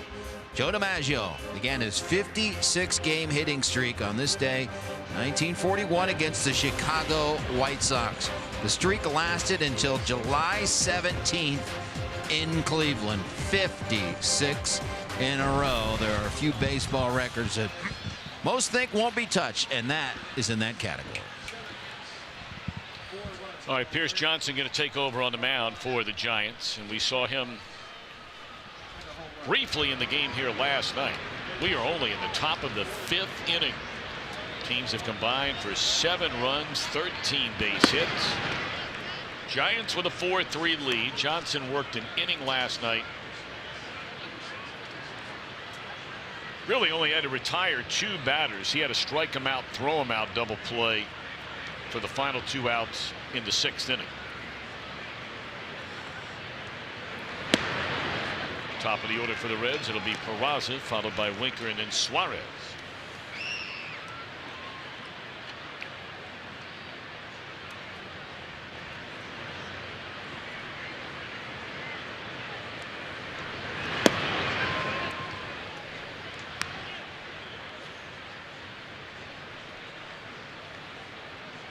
A 4-run, 6-hit San Francisco, bottom of the 4th inning, to come back from a 3-0 hole.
Ball driven hard into left field, but it's a long ways to hit one out of here. And Winker, he still can't believe it. He's staring out there like, you got to be kidding.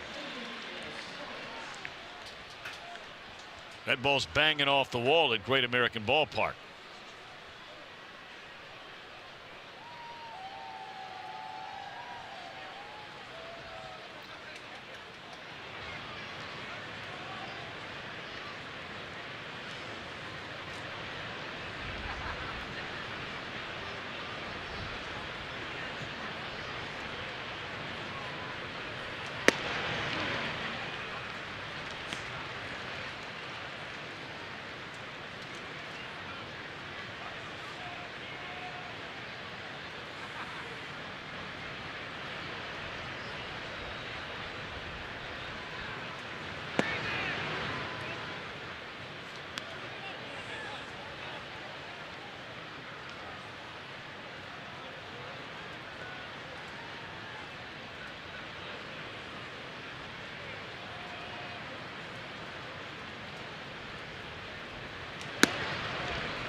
Two balls, two strikes on Suarez with two down and the bases empty. Suarez a two-run home run in the third inning. And of course, that was against the starter. Ty Block, both starters long gone in this one. Block goes 4, allows 5 hits, 3 runs, only 1 was earned. Malley goes 3 1/3, gives up 7 hits, 4 runs, all earned. 3-2 to Suarez.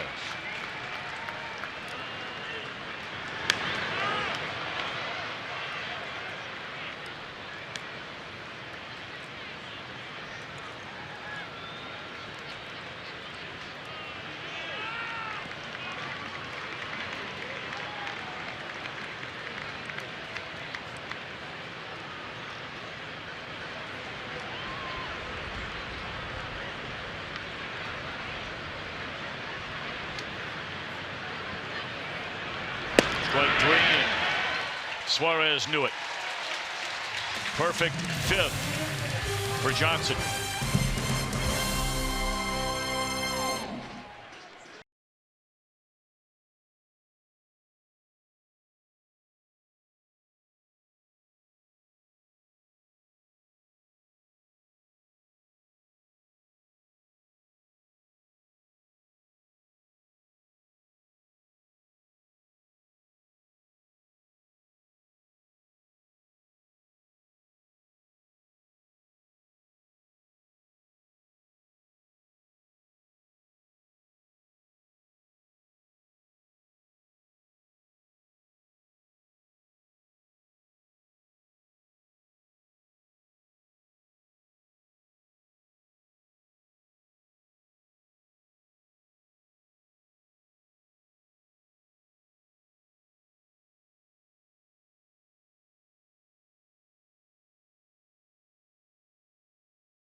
Brought to you by Cincinnati Children's, changing the outcome together.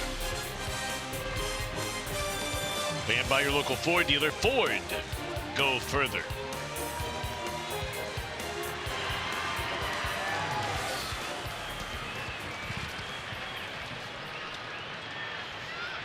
Amira Garrett starts with a clean slate here in the San Francisco bottom of the 5th inning. Giants leading by 1.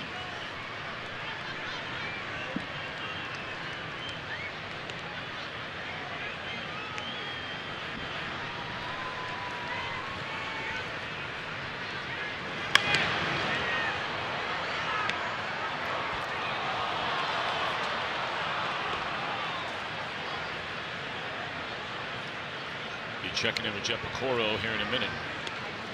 Back in Cincinnati, tell you what else is going on around the National League Central. 0 in on also other games in baseball. Jam shot, that's good pitch right there. Really good pitch. It's probably the best pitch a Reds pitcher has thrown to Brandon Belt in this series. He's been killing everything. Well, he likes to get his arms out like most hitters do, and especially power hitters, and Garrett's got the fastball to be able to do that. He jumps at you. He's got a long stride. He throws 95.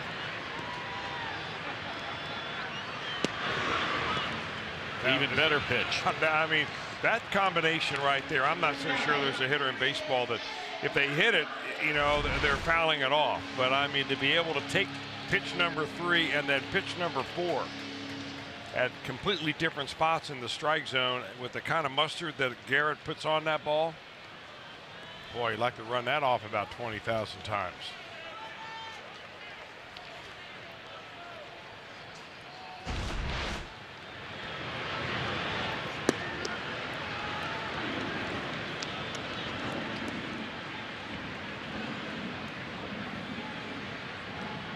So now Longoria.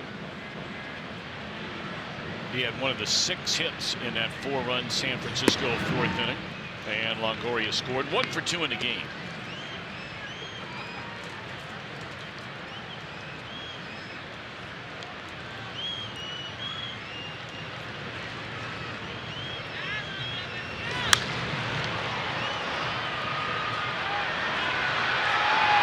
Schebler covering ground to get it. 2 away in the inning. All right, let's check in.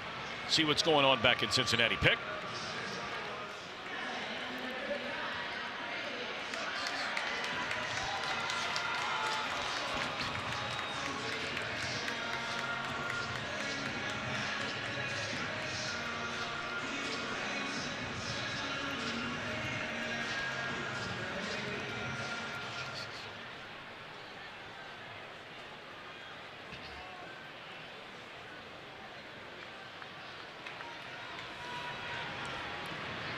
Emotional indeed. It's great stuff there, Pick. Thank you very much. 2 away in the inning. Here's Brandon Crawford. Breaking ball from Garrett. 7 for his last 10. Brandon Crawford. Perfect 2 for 2 tonight. 2 doubles last night, as a double and a single, and scored a run here tonight.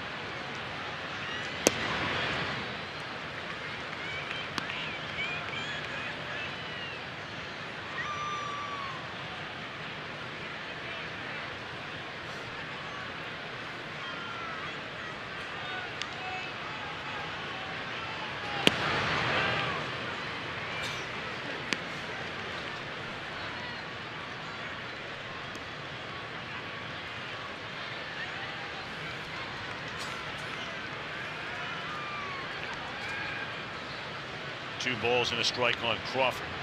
And he has another hit. Boy, Belt and Crawford. And of course McCutcheon with a 13-game hitting streak. I mean, these 3 guys right now are just white hot.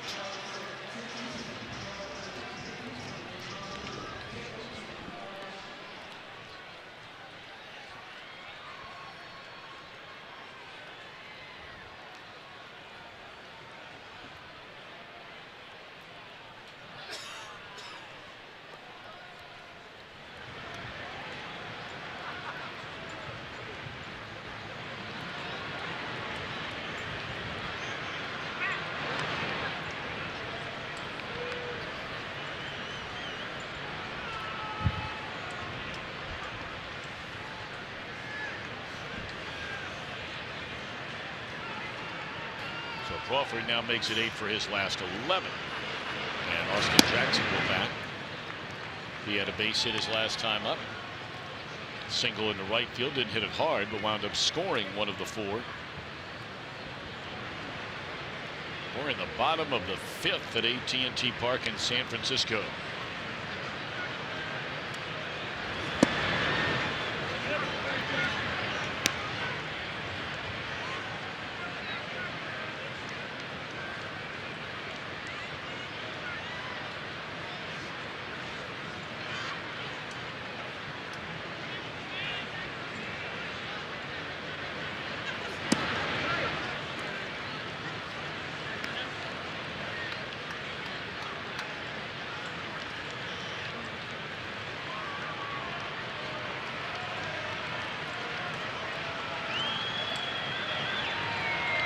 They're already in the 8th inning down in Arizona.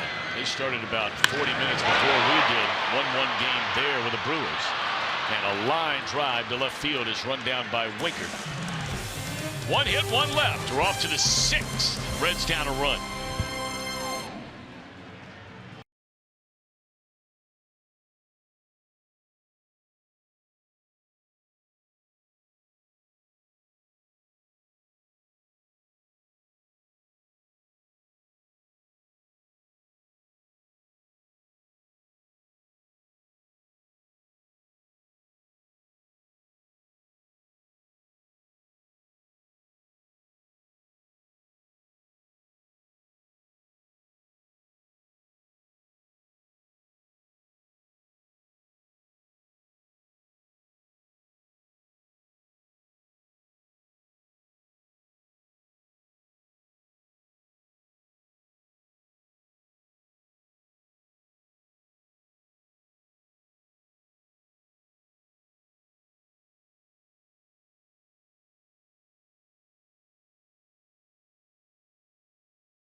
Monday, May the 20th. That's coming up this weekend. Thanks to Klosterman Bakery, you can get half-price Reds tickets. Enjoy live mascot races. Kids 14 and younger receive a pair of Play Ball wristbands in honor of Play Ball weekend. For tickets, visit Reds.com. Boy, Klosterman, you talk about an institution there in Cincinnati. 125 years.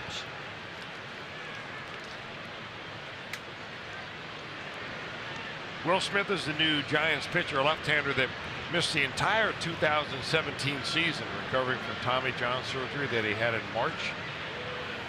Had a nice 2016 year, so the Giants are going to need him and use him now that he's healthy. Just came off the disabled list here in early this month. Yep. Yeah. That was a big hit for them when he went down last year. Because like you said, that was at the very beginning of spring training.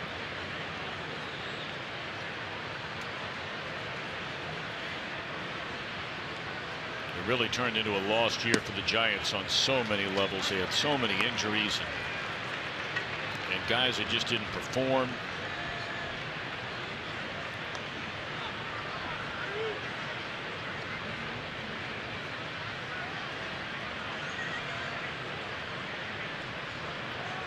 And 2 the count on Scooter Gennett, leading off the Red 6th inning, and he fooled him with a breaking ball, and that's a strikeout.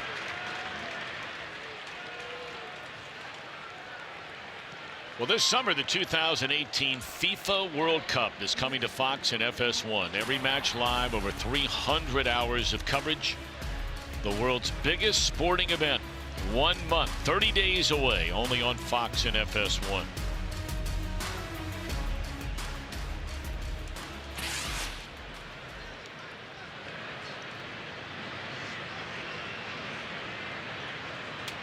Reds down a run, and here's Adam Duvall. Adam 0 for 2.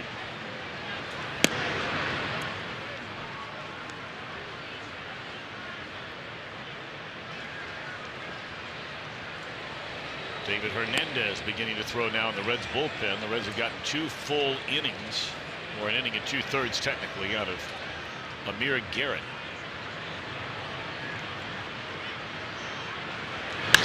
Off the end of the bat. Jackson barely has to move 2 paces to his left for out number 2. Giants bullpen has been perfect through the first 5 batters it has faced. And here's Shebler, who's been hit by a pitch and bounced out to Tomlinson at second base.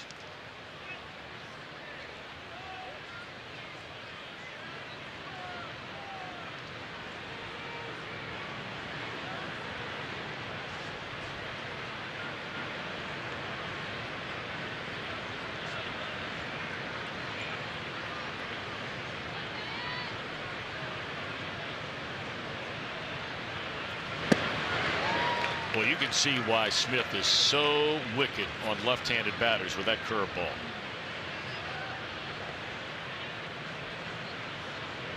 Well, he's got enough fastball to back it up, too. Not like he only goes out there and slings it up slop style.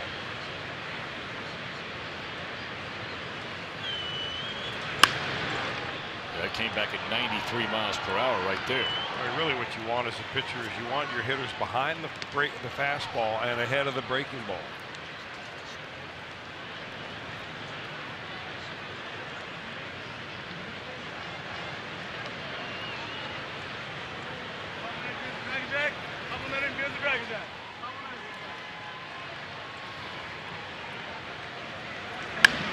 Look out. Oh, boy.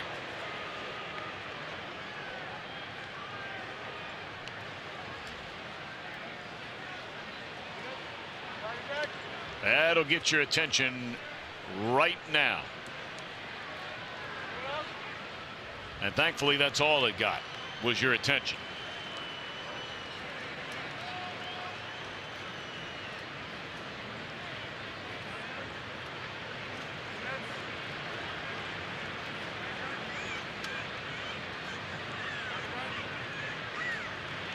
Breaking ball swung on and missed, and a very impressive 6 for Will Smith. Healthy again.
Weekly, presented by Miami Valley Gaming, with a new episode tomorrow, following Reds live on Fox Sports Ohio and streaming on Fox Sports Go.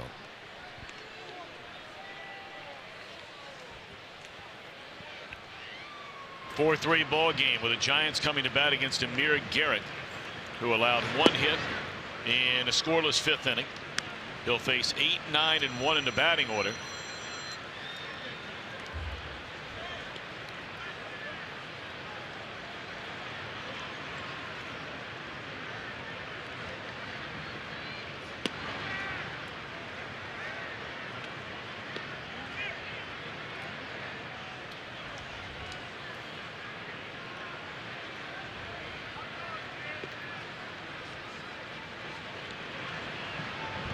One ball, 1 strike, and a breaking ball from Amir is in there.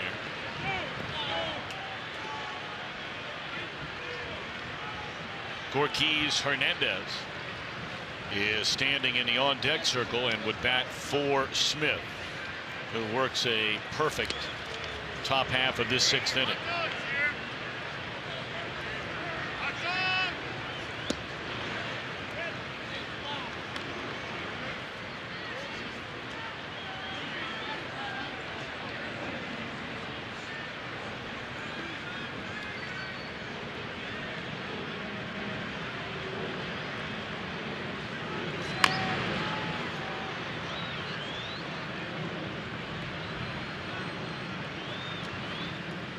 Hot dog!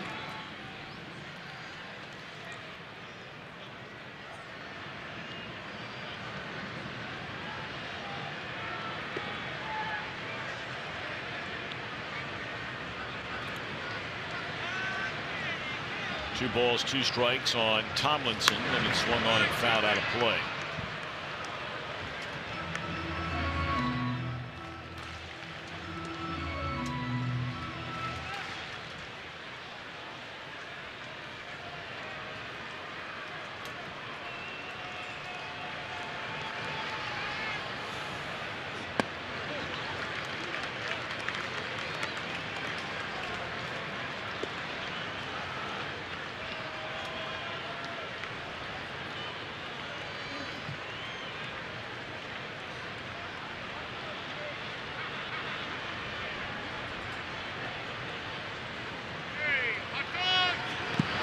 Breaking ball got him swinging. Tomlinson 0 for 3, and that is the 2nd strikeout recorded by Amir Garrett. Second time he's gotten Tomlinson, I think both on the same pitch. Got him when he came in the 4th inning, and gets him again right here. No.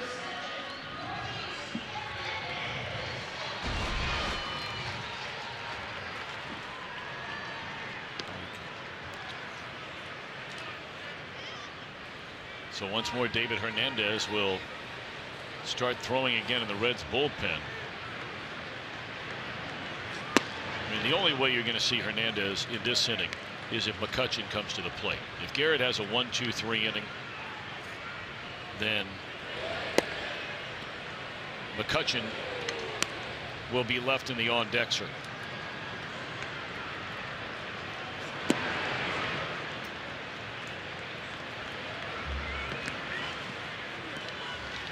Familiar face there, Johnny. What a pitcher, man. What a pitcher. He was so much fun to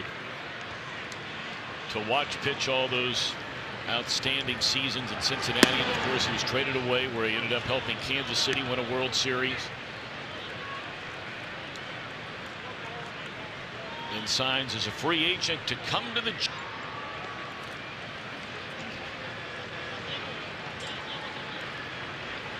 He was pitching. I mean, he was simply spectacular so far this year. I don't know if he's ever had about a 5 or a 6 game stretch like he had at the start of this season. When your earned run average after his first 4 or 5 games started with 0.5 or something like that, he was definitely lights out. Down the left field line, and that ball is out of play. I'll never forget Johnny Alvarez, who back in those days was one of the top scouts the Reds had, and he was, I think, responsible for signing Cueto. And he came back and told us who would listen to it, said, well, wait till you see this kid.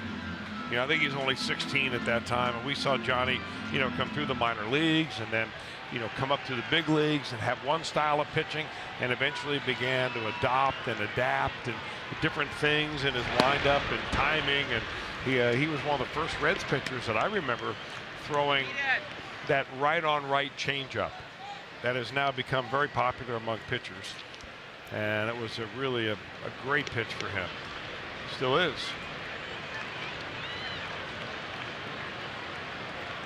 Cueto only pitched in one game for Kansas City in that World Series against the New York Mets. There's strike 3, and that's the second out of the inning. And what a game it was.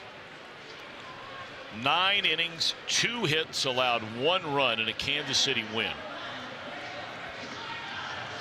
He did not have a good start, his only start in that league championship series when the Royals outlasted Toronto. But my, oh my, his only postseason start with the Giants came against Chicago. He got beat despite the fact that he struck out 10, did not walk a batter, gave up 1 run and 3 hits in 8 innings. But the Giants lost that game 1-0. And they would lose that division series to Chicago 2 years ago in 4 games. Or 5 games, right? It's a best of 7. Believe so.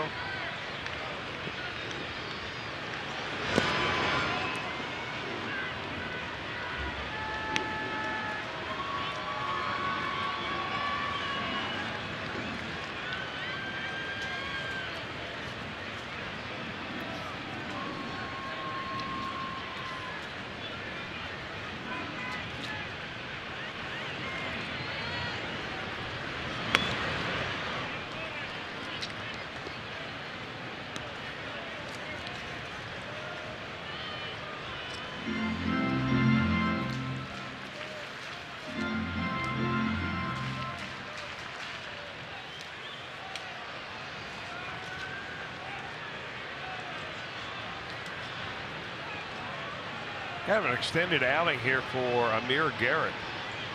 43 pitches overall. That's the most he has thrown so far this season. He's a guy that's trying to eventually wean his way back into a starting rotation somewhere. But I think the Reds like him right where he is. 3 up, 3 down, all punch outs here in the 6th.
Lead in the 3rd after an error that gave Suarez a chance to bat, and he hit a 2-run home run. Number 7 of the year. Reds went up 3-0 on a single by Billy Hamilton in the 4th. But the Giants came roaring back in the bottom of the 4th. They had 6 base hits. It started with a Brandon Belt home run to lead off the inning. They knocked Mahle out of the game after 3 1/3. So 4-3 our score. With the Giants in front, Reds come to bat here in the top half of the 7th inning. And it'll be against a new pitcher. Already the 4th used tonight by Bruce Bochy, and it's Sam Dyson. Now Dyson will use a variety of 5 different pitches to try to get hitters out. He's got a fastball and a sinker. That's 2 pitches right there. Then a slider and a changeup, and every once in a while drop in a curveball.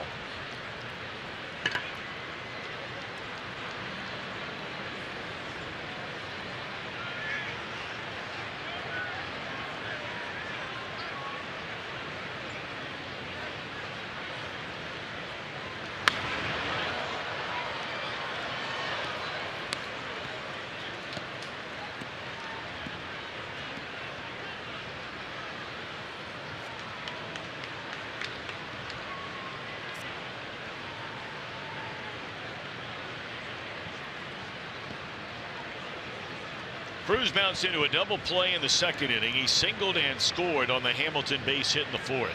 That's the last hit the Reds have had in this game. The Billy Hamilton hit. And Cruz gone on a breaking ball to start out the 7th inning. 7 up, 7 down by the Giants bullpen. And now a quick word from Miami Valley Gaming. Get ready to get lucky.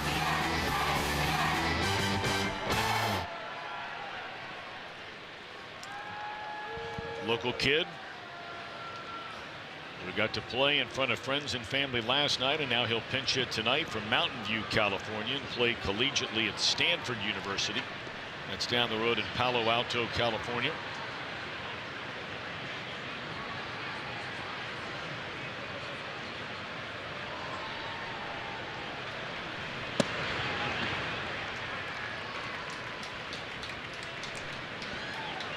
You ever been over there to Stanford University, Chris Welsh? I have not. I hear it's quite a place to see. Pretty nice. Pretty nice. You know, your alma mater has produced a laundry list of Stanford Cardinals swimmers through the years. Of course, arguably the best boys high school swim team track record in America, and it's not an exaggeration. They've won nearly 40 state championships, St. X Bombers, and many of their swimmers come swim collegiately out here for the Cardinals.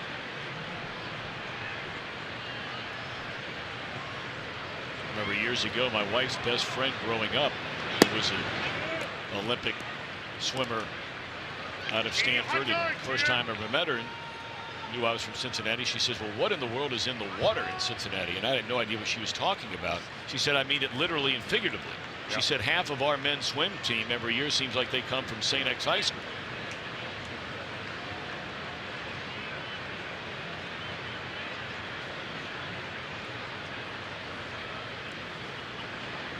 They swim and they study.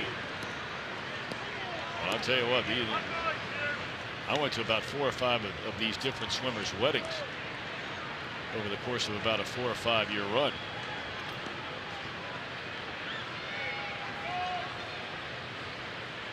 They like having a little fun. By then they've earned it. You're right. They've logged a lot of miles. Of course, our pre and post game producer extraordinaire Kent Dream Weaver. That is a fair ball off the bat of Blandino, so he comes back home. And how about this? Good for him. Picks up a 2-man. His friends and family are down there cheering for him. Some of his buddies. They're all fired up over there. Good for him. And the Reds are fired up for him too, because it's a 1-run ball game. He represents the tying run, standing out now in scoring position. Gets that ball right inside the bag past Longoria.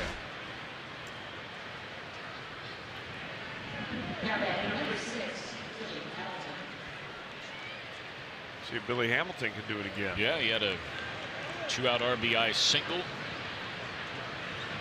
In fact, 7 of the Reds, 10 runs so far in this series have come on 2-out base hits. Giants had a pile of them last night too.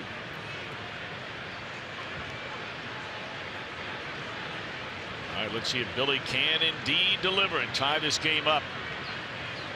Dyson forever looking in to get the side, and still doesn't happen. Now with a runner at second, they're having to go through, of course, a series of signs.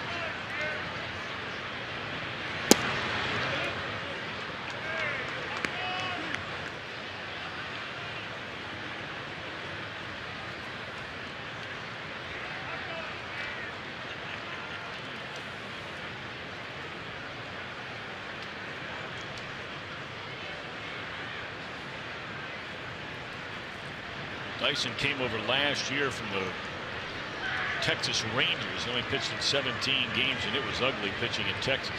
Gave up 31 hits in 16 innings. The 2 prior years, he was as good as anybody in the league. Had a 1.15 ERA for Texas in 15 after he was dealt from the Marlins. Then the next year, he pitched in 73 games for the Rangers and had an ERA at 2.4.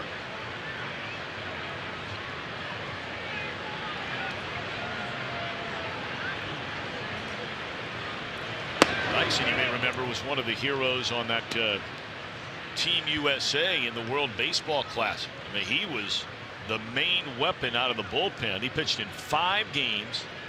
He did not allow a single hit, nor did he walk a batter for Team USA.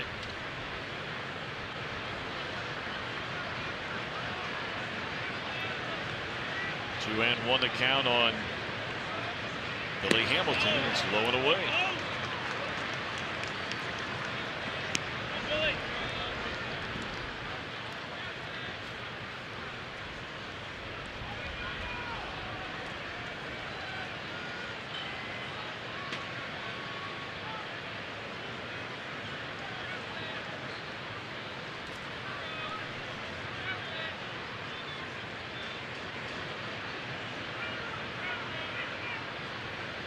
Balls and a strike on Hamilton. Tying run. Blandino in scoring position, and Billy loops one into left center field. That'll be the second out of the inning.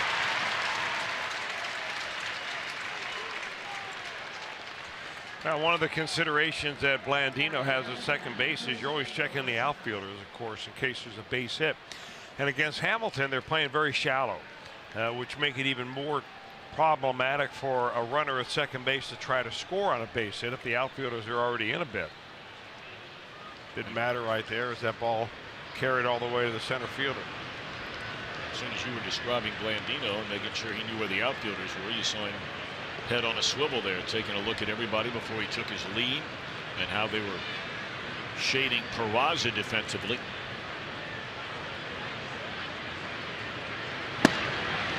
Quiet night for Jose.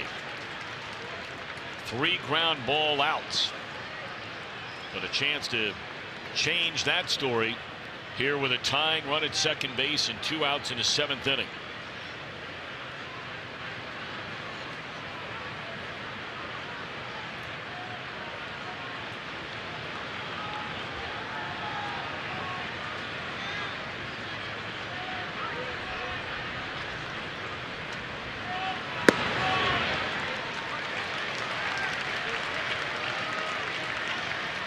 Hey, Dyson throwing the ball 95 miles an hour, but he's got such a nice, easy, calm delivery. It looks like he's just playing catch out there.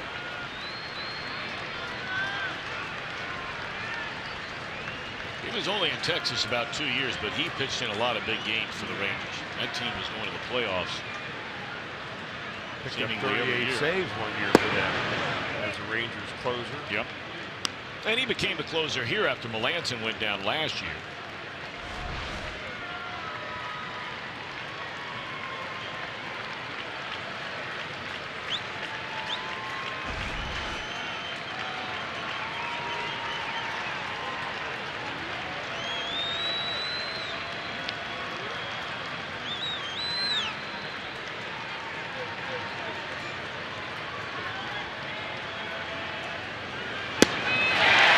strikes out Peraza to retire the side. 1 hit, 1 left. Middle of his 7th, still a 1-run San Francisco lead.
Veteran Jared Hughes. It's a mutual admiration society in the bullpen.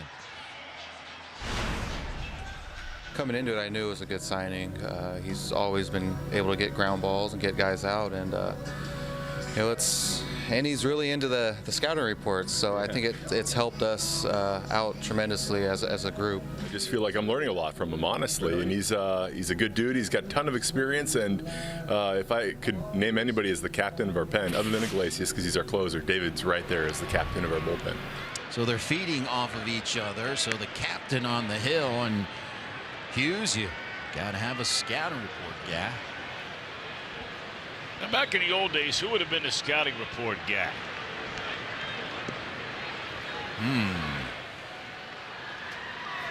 Stormy.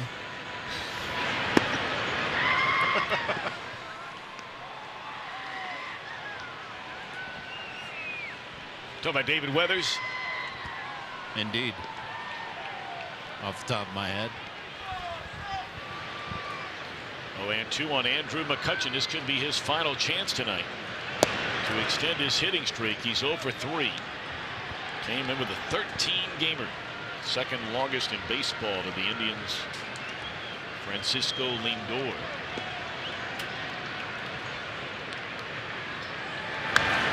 Hernandez pitched brilliantly in Los Angeles over the weekend. Remember, he came in and pitched 2 1/3 innings on Saturday night of 1-hit shutout baseball. He did not walk a batter and struck out 3. That was in relief of Homer Bailey's 5-inning effort. McCutchen, a fly ball, and he'll be retired for the 4th time tonight. I think the Giants are looking at David Hernandez right now, and they're probably thinking, man, we may have misjudged this guy by letting him get away. He was in spring training in the beginning of 2017, and when he was told he wasn't going to make the team, they gave him his release, and he went on and he joined up with the Atlanta Braves. They sent him down to AAA, pitched there for a while. He eventually made his way over to the Diamondbacks, where he pitched very well and put him in a situation where he signed a 2-year deal in the offseason with the Reds, a major league deal. So the Giants had him. Sometimes timing is everything. And it's about being healthy too. Hernandez was talking the other day, standing there while he's having a conversation with Jeff Brantley, and talking about how his arm really feels good for the first time in 2 years. Even though you mentioned he pitched well once he got the chance last year. But that's why it's really difficult to judge players and pitchers in spring training. It's such a short, controlled amount of time. You're not facing big league hitters in big league situations. You're trying to rely on looking at stuff, and you get kind of swept up in velocity and things like this where you miss the human element a lot in spring training because it's not there. These are exhibition games.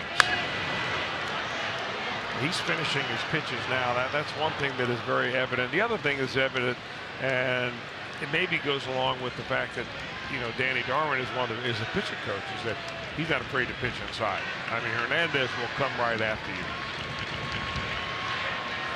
Brandon Belt swings at another first pitch. He has swung at the first pitch every time he's been thrown a strike on the first pitch in this series. Amir Garrett struck him out his last time up, but he threw him ball one on the first pitch. 7 for his last 11 is Brandon Belt.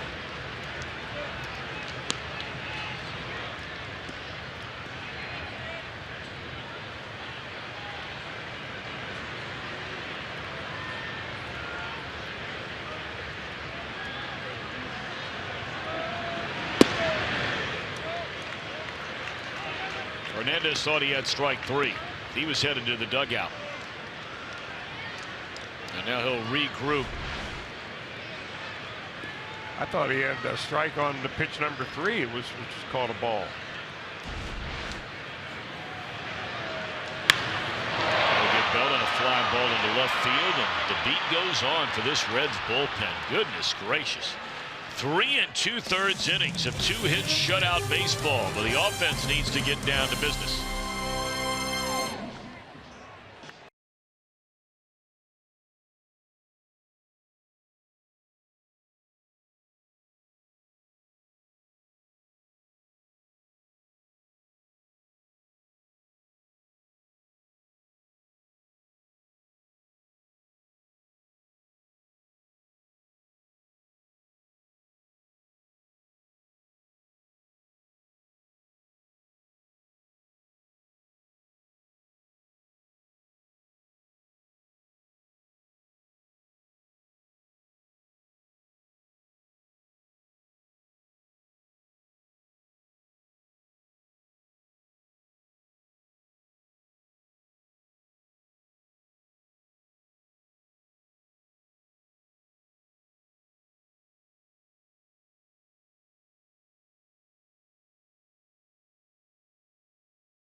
All right, gentlemen, look forward to catching up with you here shortly. Reds have 2, 3, and 4 in the batting order. Winker, Suarez, Jeanette against a guy that the Reds used to face seemingly every other time they played the Pirates in left-hander Tony Watson. He was with the Pirates for a long time, like 7 years worth, and he was the guy that answered the bell and would pitch routinely, you know, 70 to 78 games a year for the Pirates. Of course, last season he wound up going to the Dodgers. Boy, he just saws Winker's bat in half. That's a first out here in the 8th inning. We were talking over the weekend that, you know, it's one of the gambles the Dodgers took. They were looking to cut their payroll. They didn't want to pay that luxury tax that they've been paying the last number of years anymore. So the 2 primary setup pitchers that helped get them to a 7th game in the World Series, were Brandon Morrow and, of course, Tony Watson from the left side. Base hit into left center field by Suarez, and over to cut it off Blanco. Suarez going to try for second. Throw not going to be in time. So that ankle's okay. Yeah, I was going to say that achy breaky ankle is not feeling too bad right now.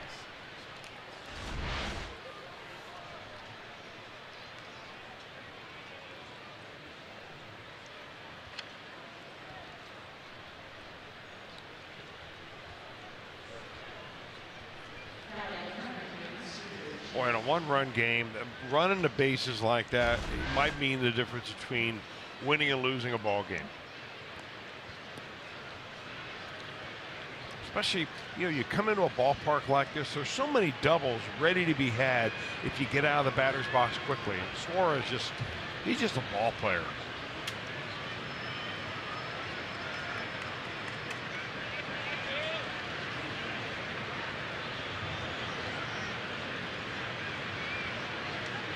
Now Scooter Gennett. But again, we're not sure the availability tonight of Joey Votto as we get later and later into this game. Now, you're not going to bring him in against Watson. I mean, we know Votto can hit left-handers, but you're going to save him for their closer. Should you get that far in the 9th inning in a more favorable matchup, giving your player the best chance to succeed.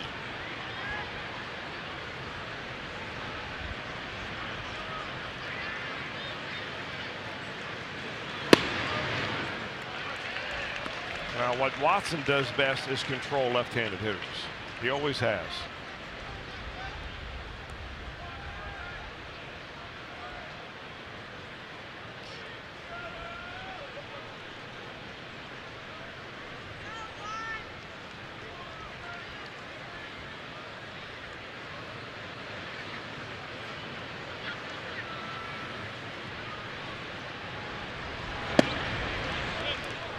That outside corner, 2 balls and a strike on Gennett.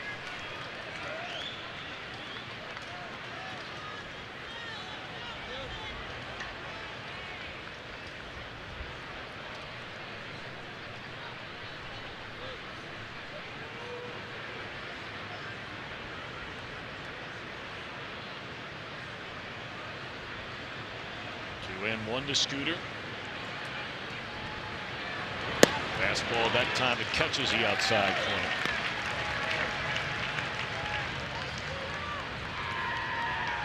Arizona ends up beating Milwaukee tonight. Diamondbacks' 6-game losing skid comes to an end. Tight game there, 2-1.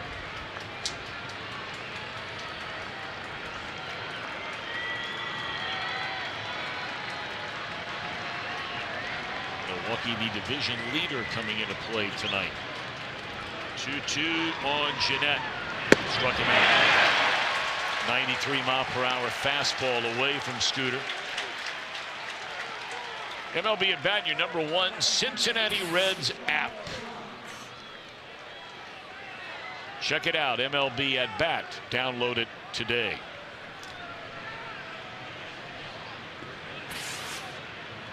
Now the right-handed batting Adam Duvall, 0 for 3, a ground out, a pair of fly ball outs. But Duvall more than capable of putting the Reds in front by a run here in the 8th inning.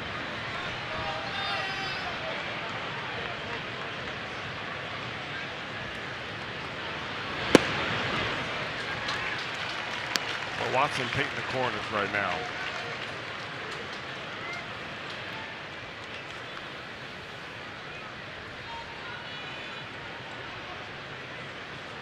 The Pirates, with their win earlier tonight, they move into a tie with Milwaukee for first place in the Central.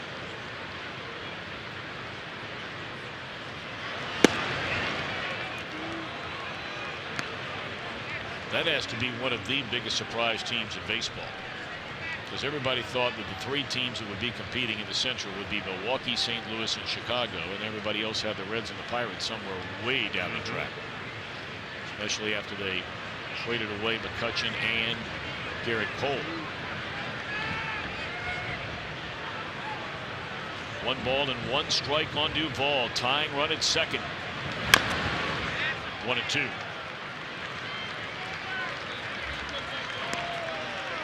But the biggest surprise team in baseball so far this year is Atlanta. Razor 10 games over 500. They have the best record in the National League. Philadelphia's right there with them so far.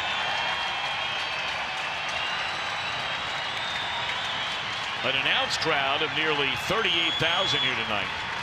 Not nearly that many in the seats, but those that are here making some noise. With 2 outs and 2 strikes on Duvall. And the tying run at second base. 1-2 pitch. Down the right field line and foul, not by much.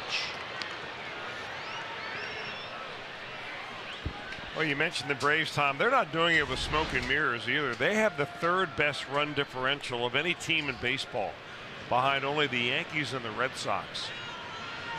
So they've scored runs. They've been able to pitch a little bit. And boy, they've got some young players that are coming up. It looks like they're going to be good for a while. And I mean young. Yeah. 20 young. Not 23, 24, 25. 20. Year ago, a teenager.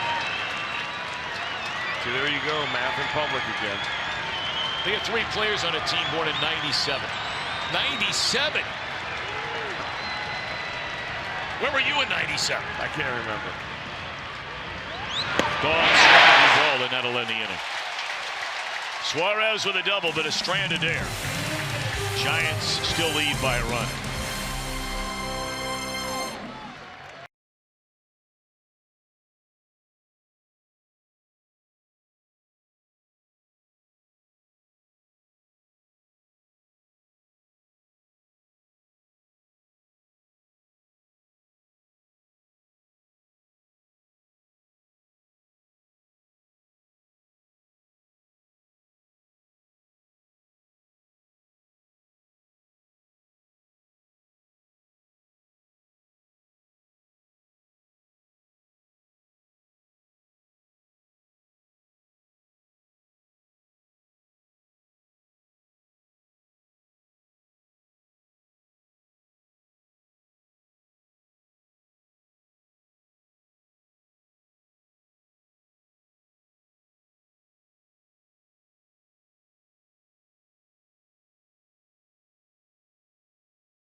We come your way at 3 o'clock in the afternoon with Reds Live, and our game coverage begins at 3:30. First pitch 3:45 Eastern time.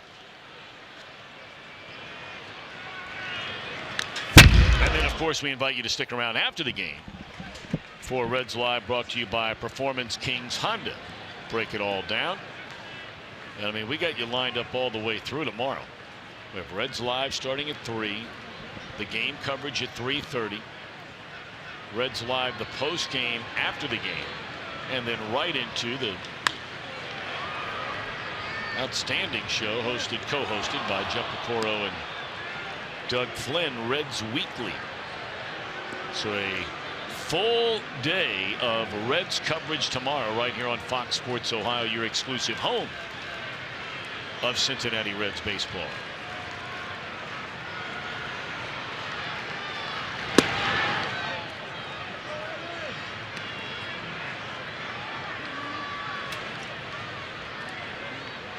Longoria, Crawford, and Jackson against David Hernandez, who worked through a 1-2-3-7. And that coming on the heels of Hernandez of Amir Garrett, 2 2/3 innings of 2-hit shutout baseball where he did not walk a batter and struck out 4.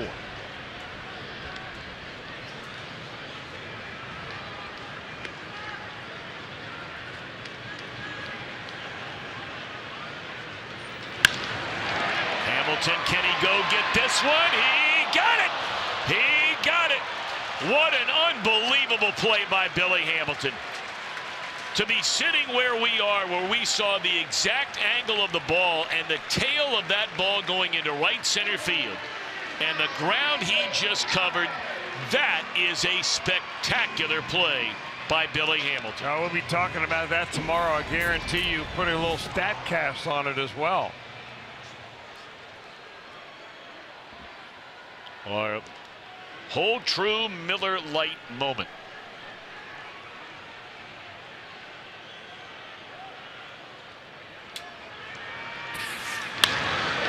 Believe even he caught that ball. From where we sit, I can't begin to tell you, we are directly in line with when that ball left the bat and started. You could see Hamilton in the background just following the flight of the ball and the tail of that ball going into right center field, and where he came from to get it is just mind-boggling. And here you're getting the look we get. Look at this.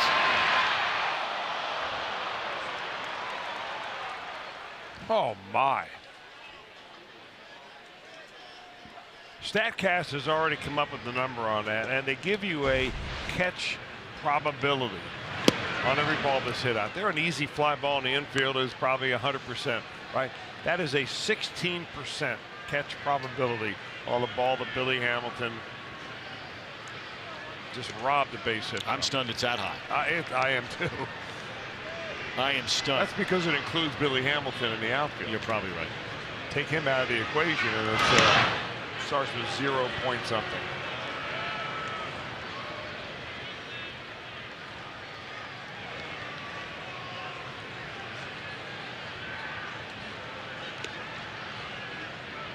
I don't know, there's some of those things on StatCast I'm buying, and there's some I'm not buying. That's one of them I'm not buying. Because I'm told, our producer Josh Hall tells me, they don't necessarily factor in if you're shading a player. They're just saying if you played straight up, what's the catch probability percentage on that? That's probably why it's that high. He was just a few steps, a couple, but not many, over into kind of like where he is now, like 2 or 3 steps to the third base side of the second base bag.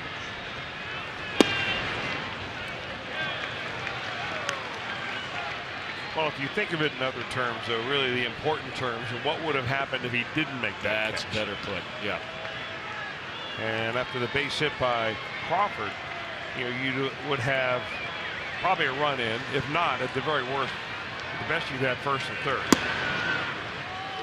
It's a 4-hit night, by the way, for Brandon Crawford. And all over the place, too. Yeah, double into left center, single into right, single into center, and now a single into left center. Reds will get Wandy Peralta cranked up down there in that bullpen, just in case.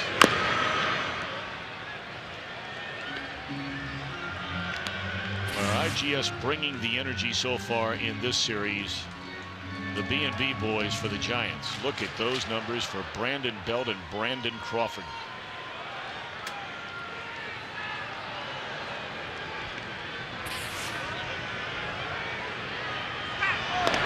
Two of the real mainstays. We talked about it last night. They are two, along with Posey. A lesser extent because Hunter Pence was not a homegrown player. Crawford, Belt, Posey, all homegrown. Bumgarner. I mean, those are the core guys of this Giants team.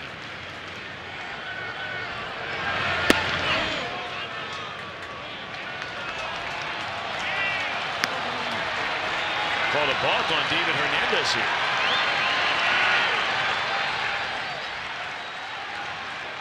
We turned around the second base umpire and said, well, what did I do there? I don't think I balked.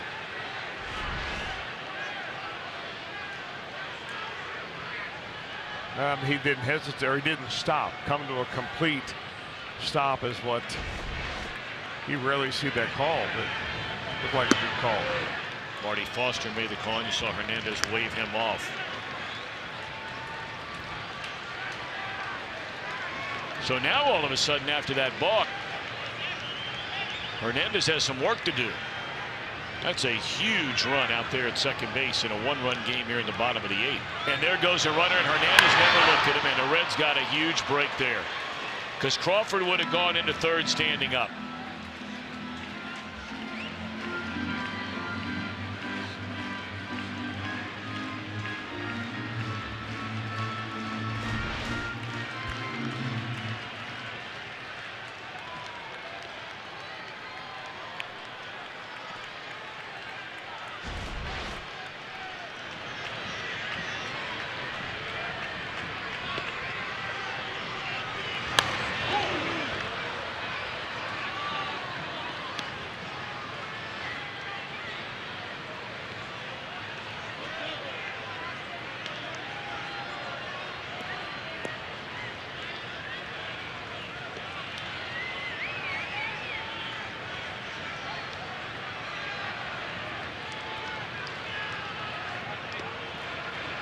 Balls, 2 strikes on Austin Jackson, and that's strike 3 call.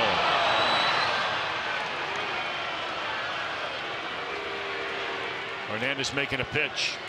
Jackson disagrees with Country Joe West.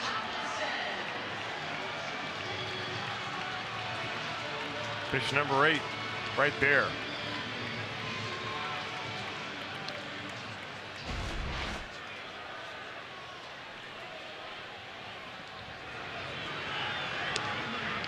I'm not sure what this conversation's all about. Kelby Tomlinson carrying on and on with Joe West. He might be telling Joe West, hey Joe, I'm up here to hat. You're not ringing me up.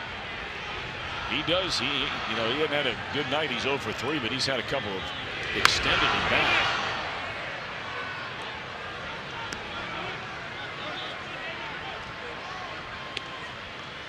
Miguel Gomez has moved into the on-deck circle for the Giants. If you're looking ahead to the Cincinnati 9th, it'll be Schebler, Tony Cruz, who won't bat, and the pitcher spot. So we might see Votto. Hunter Strickland, the right-hander, ready for the Giants. Base hit center field. They're going to wave around the runner. Hamilton's throw is offline. And a big hit by Kelby Tomlinson, and the balk comes back to bite David Hernandez. 5-3 Giants.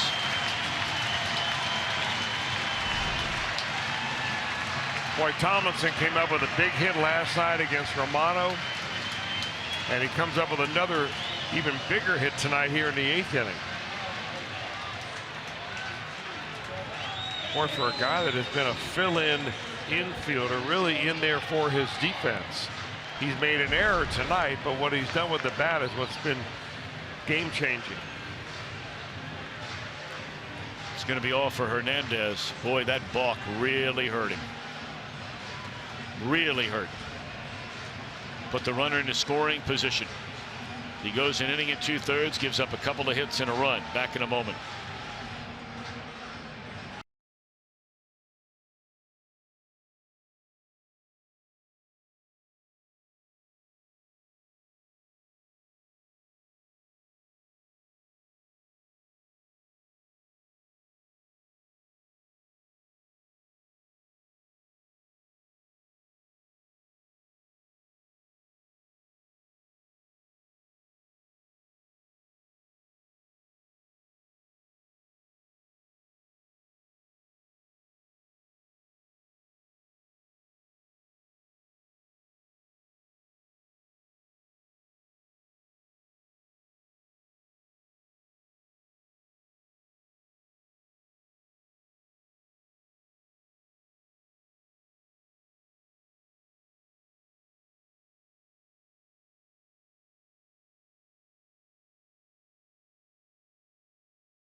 Muirfield Village Golf Club. Make it a 4-day weekend from May 31st to June 3rd. Order your badges at memorialbadges.com. All right, Wandy Peralta will be brought on to try and pick up the final out of the Giants' 8th inning.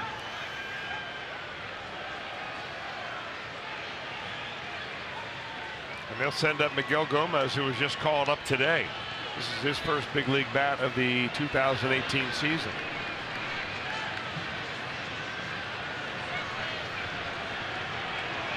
He was up last year. He's a switch hitting infielder, and they feel that he's a better hitter left-handed than he is right-handed. That's why Peralta's in there.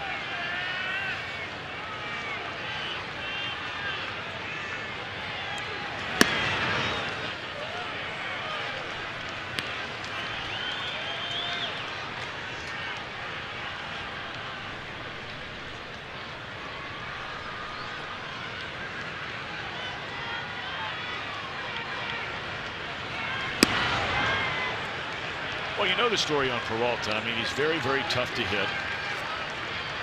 He was having as good a year of any left-handed reliever in the National League last year until he just ran out of gas from so much use in the month of September. But this year he's had a hard time consistently staying in the strike zone for whatever reason. We never saw that last year much. In 19 innings, he has walked 15 batters. Opponents are only hitting .225 against him. 2-1 on Miguel Gomez. Runner at second. Gomez has chased 2 pitches out of the strike zone, or he'd be standing at first base with a 4-pitch walk right now. Well, you're right about Wandy Peralta, though. 3+ walks per 9 innings last year, over 7 walks per 9 innings this year.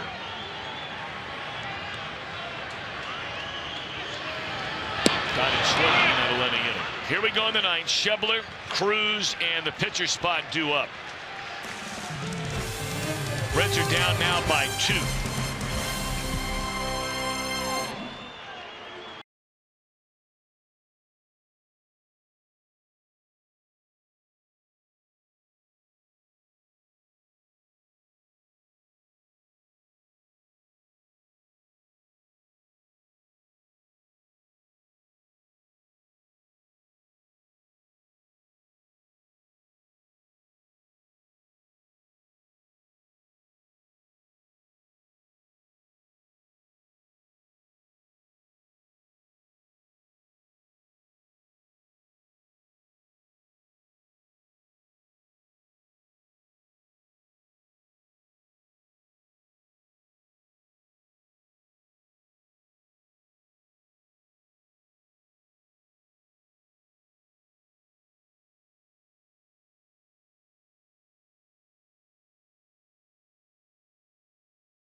Areas, they're all on sale right now, so pick a date for your group and enjoy one of the newest and the most luxurious options, the Jack Casino Super Suite.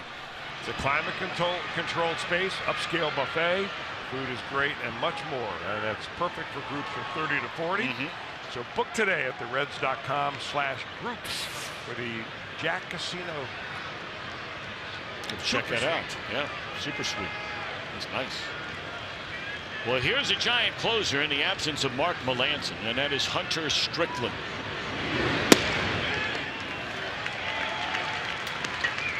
Strickland has 8 saves on the year. He faces Schebler. That's Tucker Barnhart, who stands with a bat in hand in the on-deck circle, the spot belonging to Tony Cruz. Down on one knee and picking and grinning over there is Tomlinson. One out in the Reds' ninth.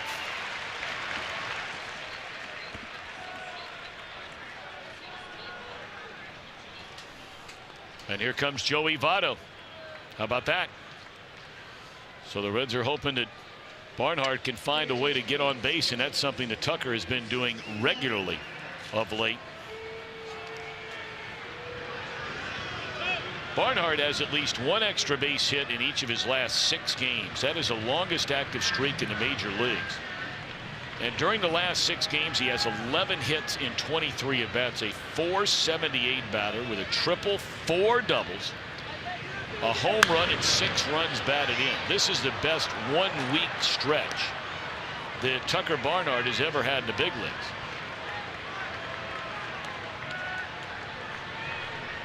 It's the longest extra base hit streak by a Red since Jay Bruce had a 7-gamer back in 2014. Real good numbers for Barnhart.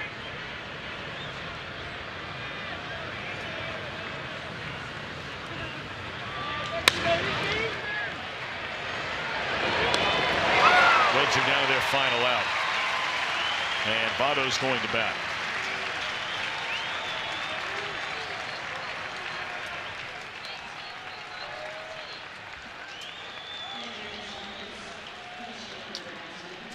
Votto batting for the pitcher Peralta, who strikes out the only batter he faces in relief tonight.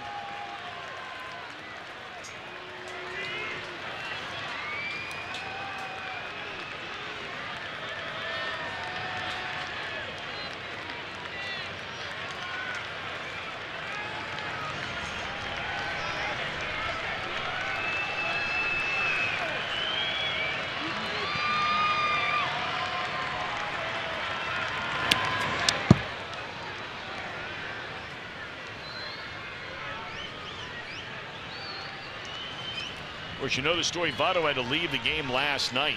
Turned out to be lower back pain. It's something that's been bothering him for quite some time. And of course, Jim Day was all over the story, as he regularly is with Joey Votto, and interviewed him twice. Once last night, and then those two friends convened again even after batting practice today. And Votto telling him that, you know, hey, look, Jim, I'll let you in on it, but, you know, this is something that I haven't talked about, and it's been going on for a little while. Jim Day breaking that story right here on Fox Sports Ohio.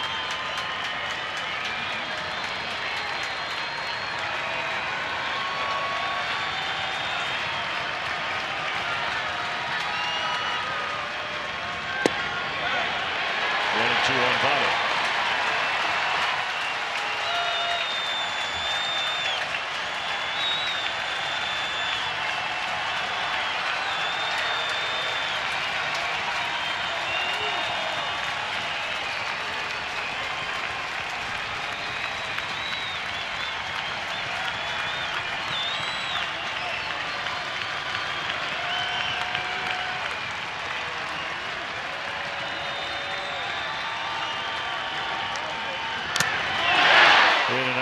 Posey, who got stung with that one.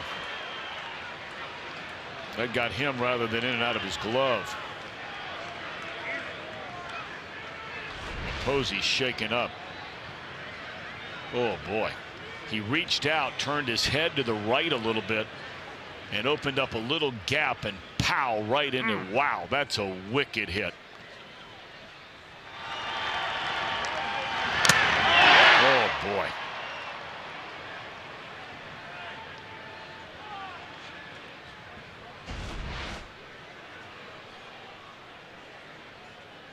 Oh boy, that's one of the worst I've ever seen, because of the way his head was tilted to the side.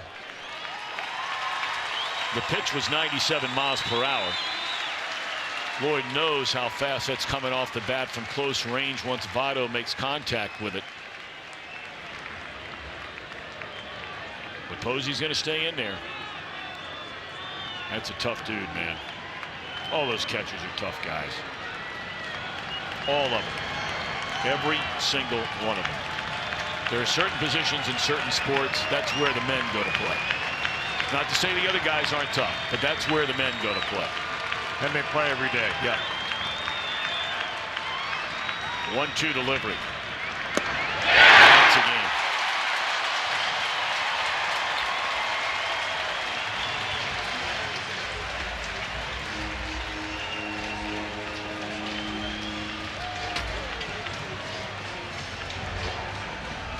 We'll be back with more in a moment.